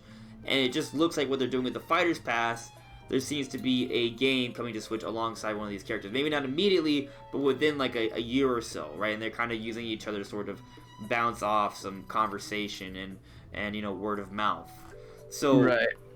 I mean, if anything, I feel that Ninja Gaiden would be a character that appeals to a much older demographic of players, kind of like Banjo to an extent. Well, I mean, I'll say this: if they I would love it if he got like a redo, kind of like what they did with Ryu, for example. Like, I thought it was amazing, or the Castlevania characters, like the way they went back to its roots and redesigned him in that way rather than basing it off their most recent game. I really liked that. Like, there's no way in hell they'd base it off of their most recent game. Their most recent game is Ninja Gaiden Z, and it's like one of the worst rated games of all time. Like, it's completely and utter garbage. No, I think they would. That was 5. I don't see a new game coming. It's been 5 years since they've made one, and it was like absolutely the worst. So I don't know if I see a new one. Like, I feel like it'd make more sense to release somebody like Doom Guy or Rayman, or at least Rayman's still pretty popular. He hasn't had a game in a little bit. The last game he had was amazing. Doom Guy has a bunch of games coming out. He's super popular right now, but he's also super old school. So there's new fans and really old school fans who would love him. Like, Rayman's the same way. So I feel like those characters make more sense than this one. I feel like Ninja Gaiden would be a character to include in the base roster rather than DLC. Because not really anybody. I feel like there's not a huge fan base, and there's not a huge Banjo's kind of irrelevant, but he has a huge following of people who have been asking for him to Smash. Like giant, like everybody knows people want Banjo. Nobody's really talking that much about Ninja Gaiden. Yeah, Banjo seems to be more of a trending topic. I don't know. Yeah, go ahead. I mean, like I said, like, you know, I know why at one point, Shifty, I don't know if you were joking or if you were serious, but you said you heard that maybe Ninja Gaiden could be coming, right? So, like, if you have a source, that'd be interesting, right? But, like, just based off, like, what Brandon's saying, like, it doesn't seem like Ninja Gaiden, like, Ryu has the same pool as Joker, Banjo, or the Hero. And there's the whole thing of that I just don't see a game coming out within the near future for Switch that seems to be the sort of plan they're going forward with the characters that we have for the Fighters Pass. So I'm just saying, I'm not like, oh my god, he's like a top candidate in terms of like of what I'm thinking. But at the same time, I'm not gonna say, oh, for sure it's not happening either, because like we have heard some rumors, right? And it might happen because he does have the history, right? And the same way the Castlevania characters were redone, the same way the Street Fighter characters were redone, going back to their 16-bit era designs and kind of basing it off that would be really cool. But also with what Brandon's saying, it does seem to kind of fit more of something you would see in the base roster rather than the DLC. Mm-hmm. I think I don't like totally disagree with you guys. I do feel like some of it has some weight, but I also feel like a lot of the points being brought against Ninja Gaiden, or I guess Ryu specifically, are a lot of the same points can be applied to characters that I feel like we're falling into the same trap as people who doubted Banjo.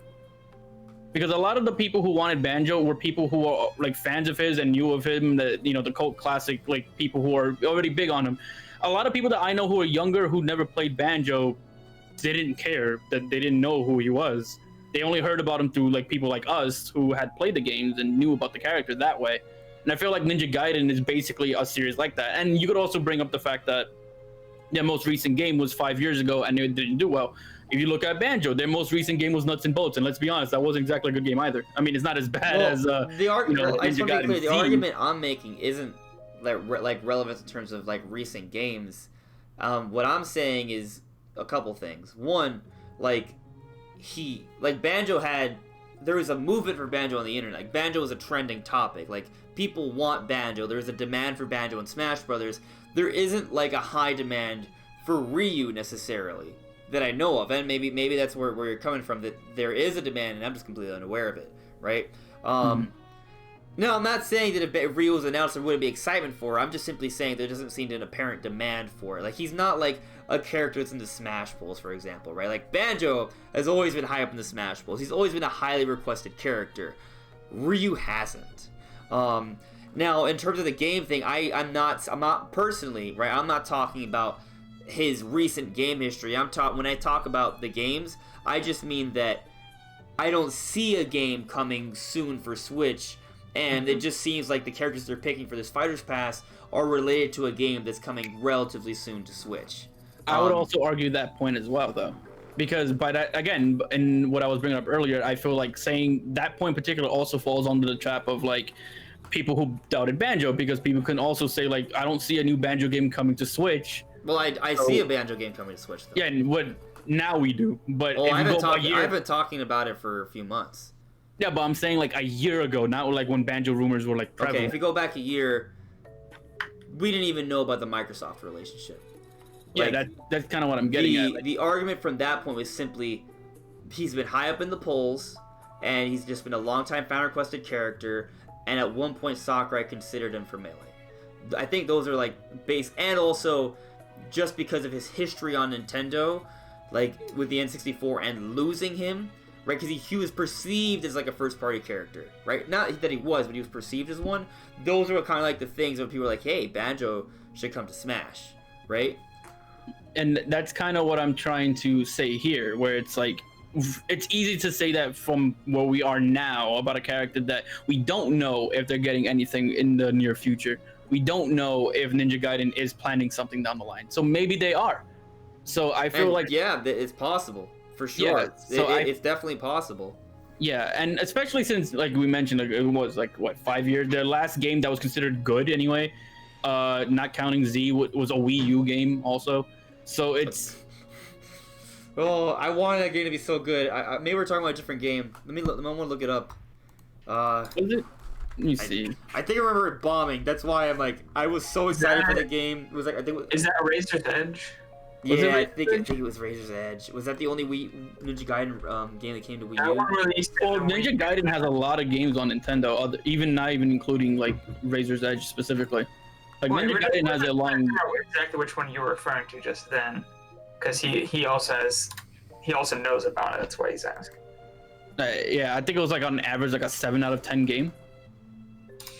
Not bad. That's a decent game. Yeah, that's like a decent game. I remember the Wii U version was supposed to like fix issues that it had. I think it actually did. I think the PS3 and 360 version was lower than that. I don't know. Let me see. There was another game. 69. It's a 69 on Metacritic. Yeah, so basically on average 7 out of 10, which is like a decent score. Yeah. So the way I look at it, I don't think saying something along the lines of, you know, they don't have a game coming out, so it might not like fit it. Like I see what you're saying, but at the same time, there's certain characters that have gone into Smash Brothers in different instances that they didn't get any game on that platform in the near future.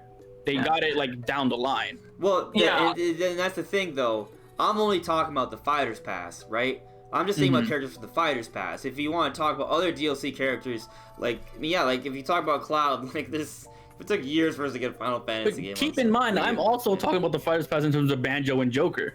Like when we first heard about them, we didn't know anything. Especially like even now with Banjo, we know rumors right now, but we don't know for sure if something's coming. We just hear things. It's not confirmed. Yeah, nothing's confirmed.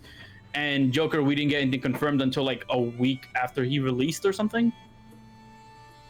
Yeah. Right. No, I'm with you on the point that it doesn't cross him out. I don't think it. I don't think any point. I don't think it deconfirms him. I just don't see it as likely. That's all I'm. None of the points we're saying, even all together, say he can't be in. It's just we have to take the information. I put Doom Guy and Rayman above him. Mm-hmm. I would put Doom Guy above him for sure.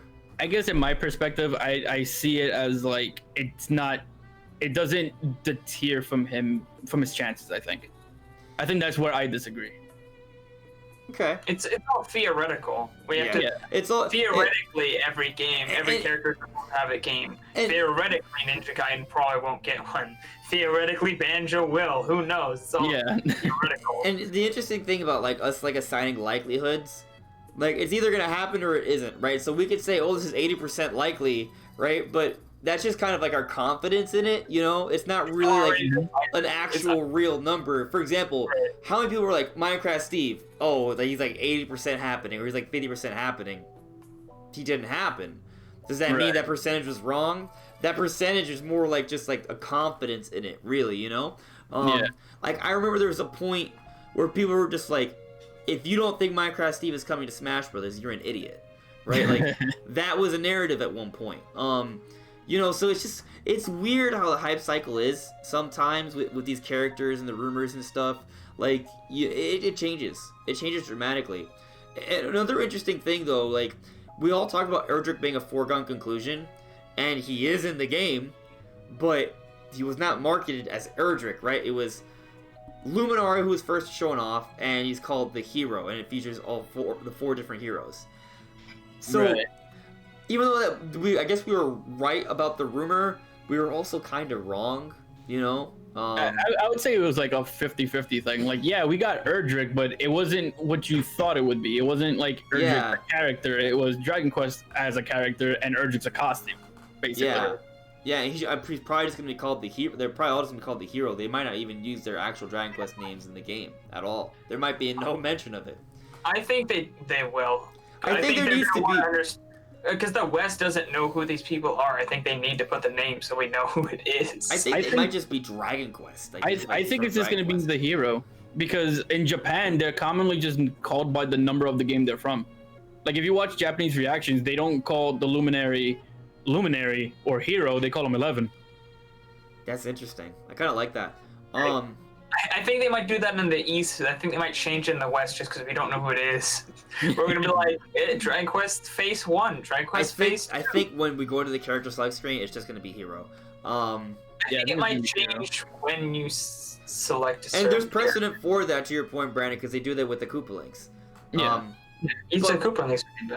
Yeah, my personal impression is that it's just gonna be hero, though. I feel like they shouldn't do that because they're gonna wanna. I feel like a big part of putting them in is so that the West, it's kind of a thing. Like Smash is a huge marketing tool. So if we don't know who these characters are, we just hear them as hero. It doesn't really market them very well. I feel like one thing we could look up is when they revealed the Koopalings. Like, did they have a splash screen for them? Like, how did they reveal that? You know what I mean? I think they just... I could be remembering it wrong, but I think they just introduced Bowser Jr. Like, we gave him his splash screen, and then the others just showed up behind him, and they were just part of the trailer. Right. Yeah. So kind of like how Erdrick did it. Not Erdrick, I mean Hero, I guess. The difference, though, is that when they showed off Luminari, they had a catch-all name that was for multiple characters, right? When they showed off Bowser, it was his name. Bowser Jr. was his name, right? It's like, oh, that's Bowser Jr. And then it shows the Koopalings. But for Luminari, it doesn't say, oh, Luminari. It says the hero. So, I don't know. I think they're literally calling him the hero. So, like, it's so when you go to the character select screen for Luminari, it's not going to all of a sudden say Luminari. It's going to say hero because that's his splash screen says he's hero. So I with that thinking, I think they're all going to the name. Well, if it's not, I honestly think it's a bad decision if they do that. Well, I don't think that's smart. What I was gonna suggest is that maybe for one of the updates, what we get is like a compendium or something where they actually offer a mode where we can go and get for every character, for every assist trophy, for every stage, for every spirit, there's actually like a description for all of it, like kind of like how they used to have it for the previous Smash games, but they added in, through an update. Maybe when Dragon Quest comes, instead of getting a new mode, what we get is a compendium. I feel like that should be in the game. It would be nice if it was added alongside a new mode that you can play. But I know I've learned to not ask for too much at once, or I try to. I still make the mistake a lot of the times, but I try not to ask for too much at once. Right. I feel like chances are it's just gonna be the hero. As much as I don't like that, I just feel like that name is so basic. It's such a basic name. I don't even know the names of the characters, so I'm gonna be like, this is the hero. I don't know who your name is. I don't know anything about you. Yeah, but you're besides Erdrick and Luminari, I know nothing. Yeah, I didn't even know who they were before Smash either. Yeah, I got a couple ads from Jugs McGee and Mastermind. Jugs McGee, Dante from Devil May Cry. However, I see that as more of a Mii costume rather than an actual character. Well, if there is a Capcom rep and it's not Dante, I agree. Actually, I think he's a high likelihood as a Mii costume. I think there's something in chat I do want to bring up as well, actually. Mastermind says, how about a Dynasty Warrior rep? It's interesting to mention that because his going back to the whole Ryu conversation we were having, Ryu is one of those characters that shows up in every other game. He's been in Dynasty Warriors, he's in Dead or Alive, he's in his own series, and I mean, if it ends up, they treat the company that owns him kind of treats him like he's their mascot. Yeah, their mascot. Okay, that's something. I would say, hey, that raises his likelihood in my head a little bit since you bring that up. Yeah, they just reminded me of that, so I felt like mentioning it. Yeah, no, I'm glad you brought that up because since we're talking about it, and I've said I don't think he's that likely. I would say that raises his chances a little bit in my head. That's a good point. See, NAK went to bed. Good night. We're already at 3 hours. Sometimes we have Zelda to talk about every day. Mastermind's asking, hey Andres, do you think Koei made Double Dragon? If they do, I think we need a beat 'em up rep in my opinion. I don't know that much about Double Dragon, so I have to double check that. Double Dragon's an old game though, right? That's like I mean, hey, we got Smash fans that are above their 30s, right?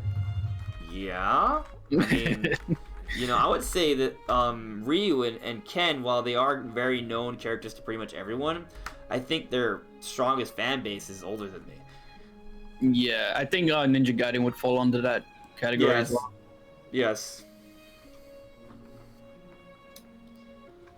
Double Dragon came out for like everything. Yeah, yeah, I'm looking at it. Including in the NES. They have a Switch. They have a game on Switch too, so. Technically, oh, there you go. Double Dragon rep. Do we not have a beat 'em up rep? Do we? The double dragon. One of the dragons looks like Shenron. Like almost exactly like Shenron from Dragon Ball. The green dragon. What did you say, Shifty? No, I was just keeping in mind that do we not actually have a beat 'em up rep at all? I don't think so. I haven't really thought about that until now. We don't like that's why I like Doom Guy so much, because there's technically you can be technical and say Samus is a FPS rep, but I feel like Doom Guy being like they don't even use her Metroid Prime. Yeah, like Doom Guy practically like I know people argue it, but like practically created FPSs as we know it. Right. So it's kind of like the granddaddy of shooters, repping shooters on Smash. I think that'd just be perfect. I don't want to see how they're gonna do that. Yeah, I think it makes sense to have Doom Guy, and then Goku. No. No. I'm kidding. I'm kidding. Hold on. Yeah. No. But let's move on. I think we're at 3 hours, guys. So Animal Crossing thoughts. I'm hyped for it. I think it's cool.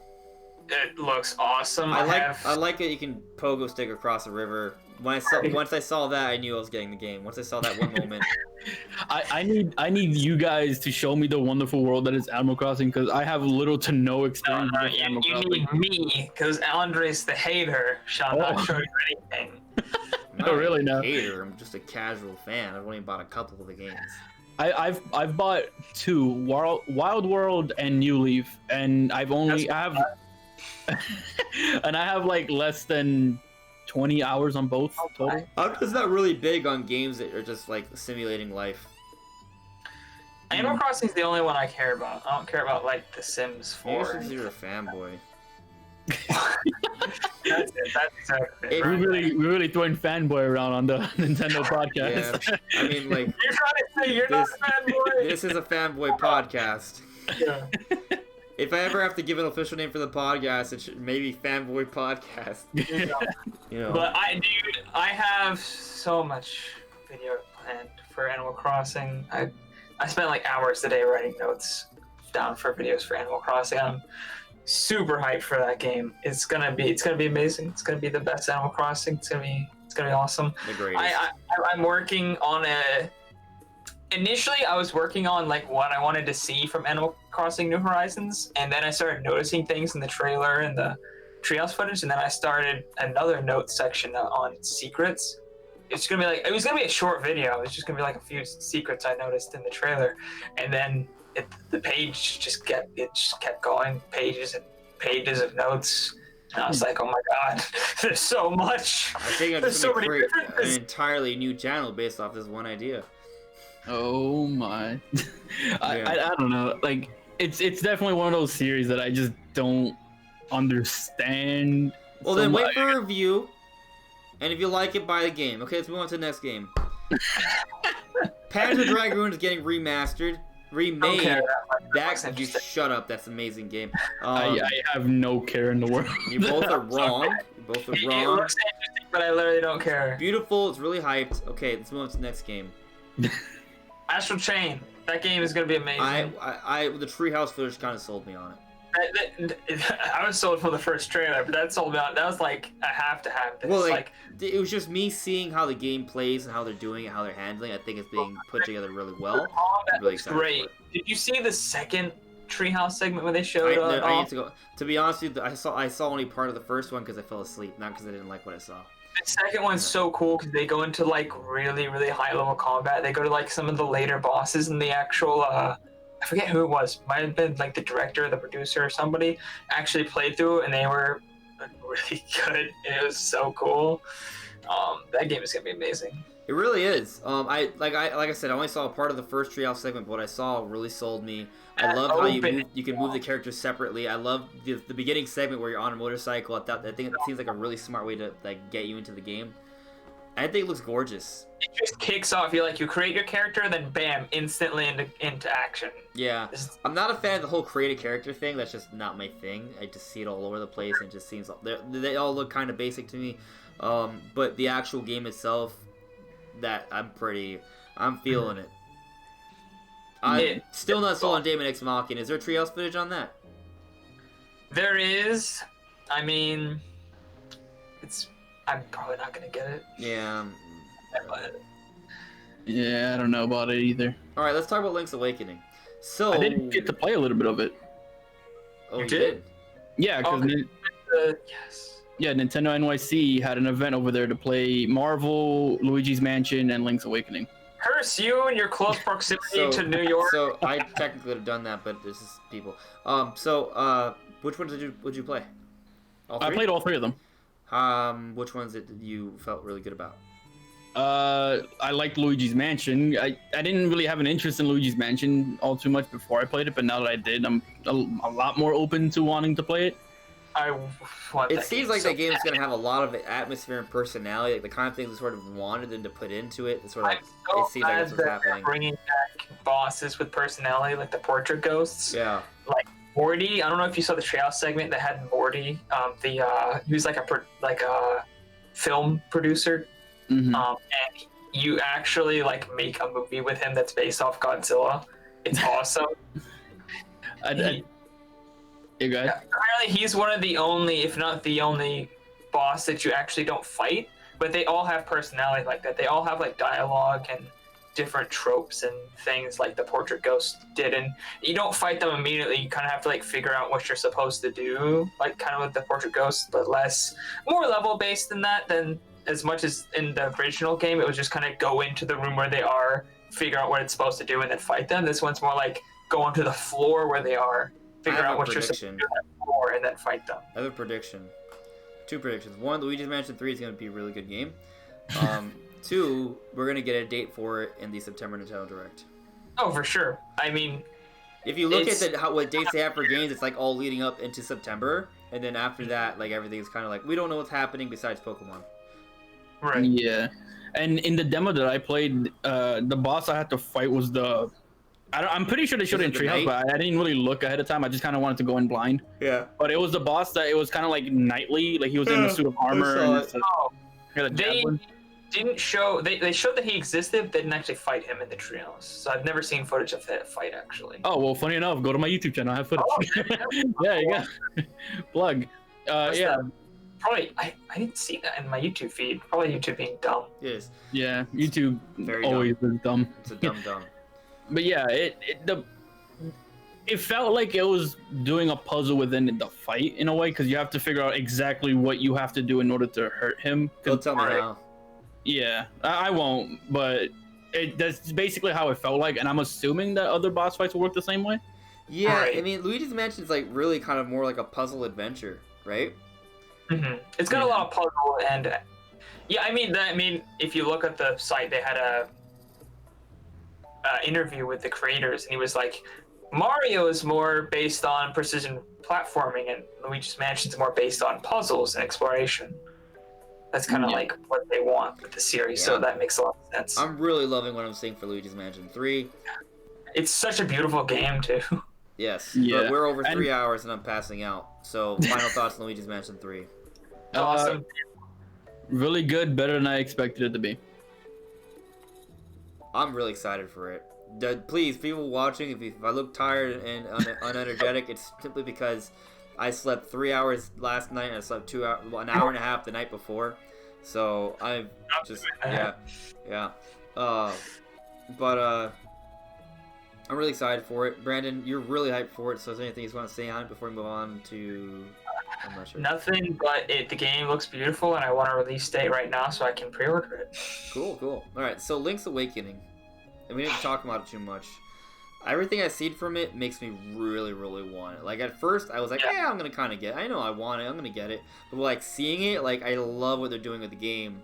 It's just so cool.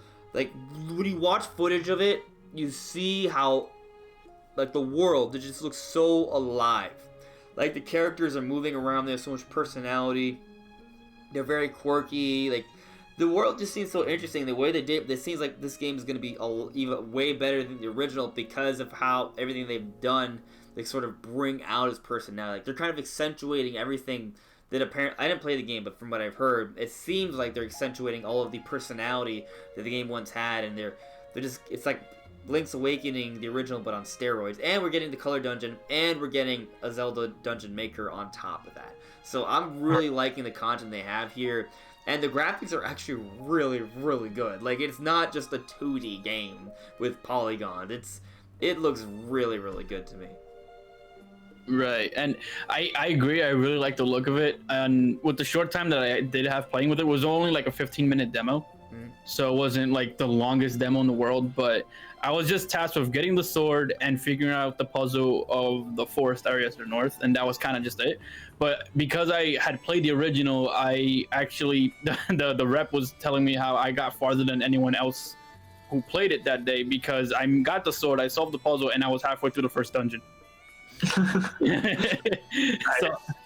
so I already knew like everything that was there, but there was two little details that I noticed I was a little like that threw me off a little bit. One of them was, I don't know if it was because of the monitor that they were using or maybe it was something not to do with the game, but there would be like random frame rate dips for whatever reason. Well, that's happened everywhere. You see in the treehouse footage, everyone at E3. That's definitely not a monitor thing. The game just doesn't run that well. Yet. Yeah, that's what I'm gonna say. Yet. It's just weird. I never saw that until that point. And the other thing is, I guess it was because I played the original that I should have expected this to not be a thing anymore, but I just wasn't used to it. Where I was still kind of mentally thinking like, oh, I remember this screen in this area, and then I would walk to the north, and then it does the screen panning thing, and then you go to the next screen. But it's not. It's just like one seamless world. You just walk up to the next area, and it's just exactly how it should be. So it threw you off? Yeah, it threw me off because I was just used to the screen panning thing. Oh, it's just all one thing. Well, I that's something that I like that. It makes it seem like the world is more connected. From what I'm just saying this based off what I'm perceiving, right? I didn't play the original, so I'm kind of hyped for that. I am concerned about the frame rate thing, but I mean it's a 2D game. Yeah. Like I have to imagine that just because they cobbled together an E3 demo fairly quick, they're still working on the game. That's why they always say, hey, look, this is not a final build of the game. Keep that in mind. It's not a final build of the game. I'm sure by the time it comes out, the performance will be noticeably better. Right, and keep in mind that when I say it threw me off, that doesn't mean it's a negative. It was just something that I didn't really. You noticed it. Yeah, it was just noticeable to me. Frame rates are really I'm just really sensitive to them. So if there's even like a couple frames dropped, I'm like, oh, I don't like it. You're set. Oh, from 68 down to 59.6. Oh, Not this bad. trash. I If can't it drops handle it. anymore, if it drops, even if it's like 60 to like 55, and even if it drops like 5 frames, I'm just like, oh, what happened? Man. Guys, I just I'm don't. really I tired. get really distracted by it. I'm really tired. I'm really tired.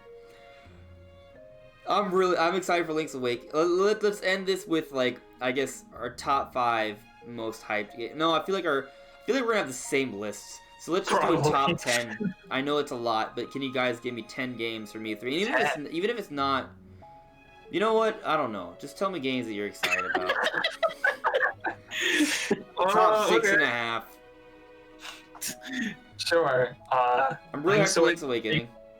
Luigi's Mansion, Astral Chain, Animal Crossing, not in this specific order.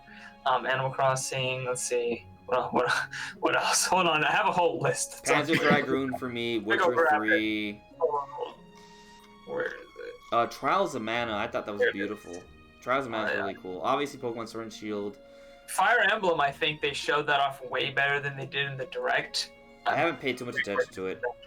It's in my head that I'm gonna get it, but I'm just like, I didn't really feel the need to look it up at all.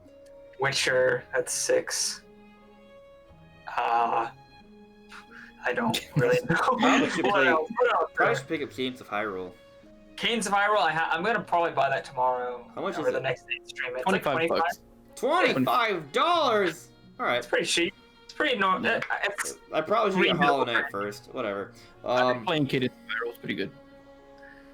Yeah, but my games, no particular order, like Brandon said, but Astral Chain, even though it's not really a new, does Dragon Quest XI count? Because it's not really a new game. Let's count it. Yeah, that counts. Yeah. let's Yeah, so I'll say Dragon Quest XI.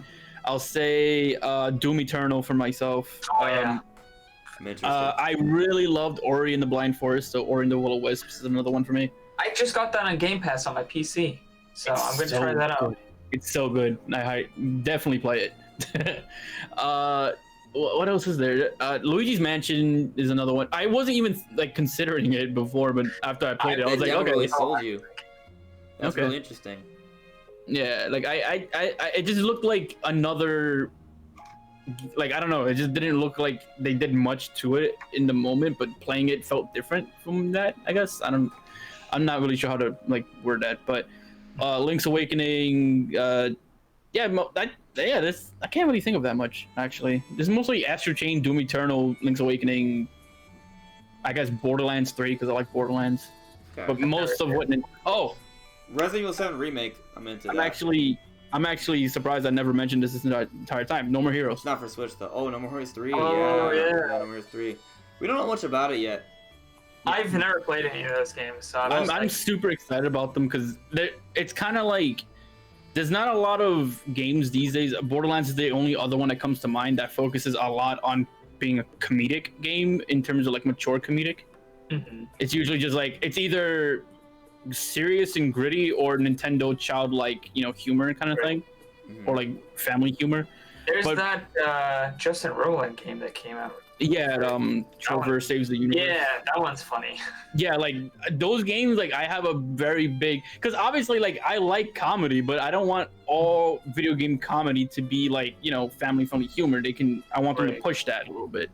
So No More Heroes is kind of that game that I felt does a good balance of that and taking its own universe a little seriously. It's kind of like Deadpool of gaming in a way. That sounds cool. So there's one. All the games you guys mentioned, I want all of them, 100%. Except for Borderlands, I'm not a fan of that. There's nothing against it, just not into the series. But I just like in terms of all the Nintendo games, really into it. And in terms of non-Nintendo games, the only one I really paid attention was Resident Evil 7 remake. It's interesting how each episode is basically gonna be like its own game. So I guess it's kind of annoying that you're gonna have to kind of wait to see the whole story. But it seems like, the thing is, it's like it's not just like a remake of the same game, like with the same story. Like it's complete. Gameplay wise, it's 100% different.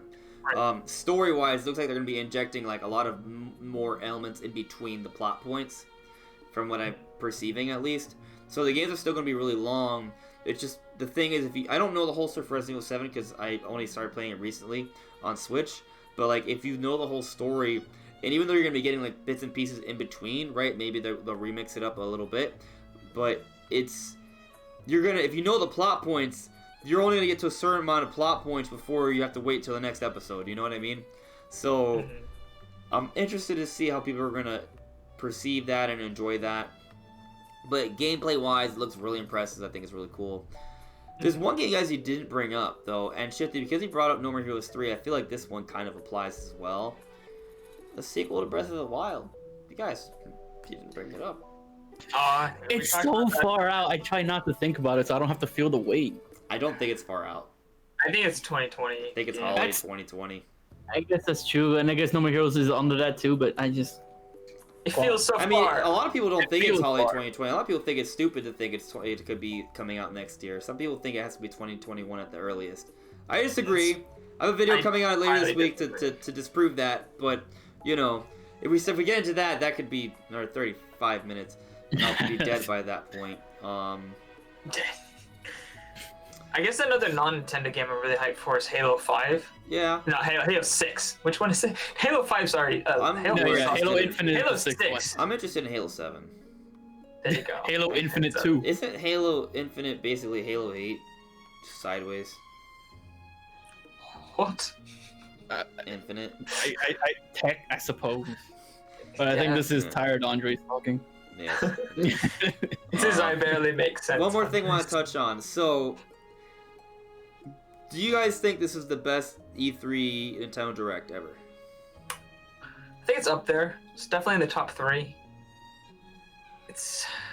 I think they good. ended really strong. Like, I don't think you can end any stronger. They were really strong the whole time. There was no letting up. And there was no slow whole time. moments. Like, they never bored me with crap. They just, like, the longest segment I think was Luigi's Mansion 3, and it wasn't even that long. It was like, and it 3 was or 4 all minutes. new stuff. It was all talking about new mechanics. Like, I hate it when they're like, hey, let's talk about Fire Emblem and all the modes and random stupid crap for 15 minutes. Like, no. They don't. I would have liked that for Animal Crossing, but I understand they didn't do that because it's not coming out this year. The trailer was all I wanted, and it's all I got, and I'm very happy about that. Otherwise, I would have been upset. I think I realize it makes me sound like a hater. I just mean, like, the pacing of the Direct I thought was, like, really quick. And especially if you have Treehouse going on for 3 days. Right, there's plenty of... If you want to get, like, the nitty-gritty details, there's Treehouse for that. They had like 13 hours of Treehouse. Yeah, which is really cool. So I feel like the Direct, in terms of pacing, I think it was the best paced Direct we've ever had. I think it may be the best close we ever had. In terms of beginning, the beginning was good. I mean, start with Smash. It's hard to go wrong by starting with Smash, right? So I can't really fault them for that at all. In terms of the games, though, it was good. It was really good. But I think game-wise, there might be a couple E3s that might beat it. It's competitive. I would say on my end, Zelda, a sequel to Breath of the Wild is huge, obviously. Yeah. And then my own personal taste, me finally getting No More Heroes 3 since the second game on the Wii is huge for me. It's honestly a megaton. I consider it is. And especially because we didn't really think it was this. They kind of like faked us out. Right, like, because they made us think that, oh, it's just starting development. It is kind of just starting development, but also not, because it's coming out next year. So yeah. It was clear they were doing it for a while, and I think Travis Strikes Again was just their way of putting certain plot elements in there without having to, like... They were totally saying maybe using that it to game was... I think they're on the record for saying they started development 6 months ago. I think that's a lie. Yeah, there's no way. They were totally like, yeah, we don't know if No More Heroes 3 is going to be a thing. Maybe if this game sells well, we'll think about it. And then, no. It explains why he had so... Because the thing is, when the indie... Not the indie game, but, it was described as an indie game. When that came out, I forget the name of it. It was Travis... Was it Travis Strikes Again? Is that what it's called? Yeah, Travis Strikes Again. Yeah, because it's not even... It's like Travis Strikes Again, No More Heroes. Like, it's weird. Yeah. But... Yeah, when that came out, there was an interview, and he gave so many different details about the story for No More Heroes 3. Like, it was like a lot. It's like, Jesus, you've obviously been thinking about this for a while. And I went through and beat everything in Travis Strikes Again because I was desperate for No More Heroes content. Yeah.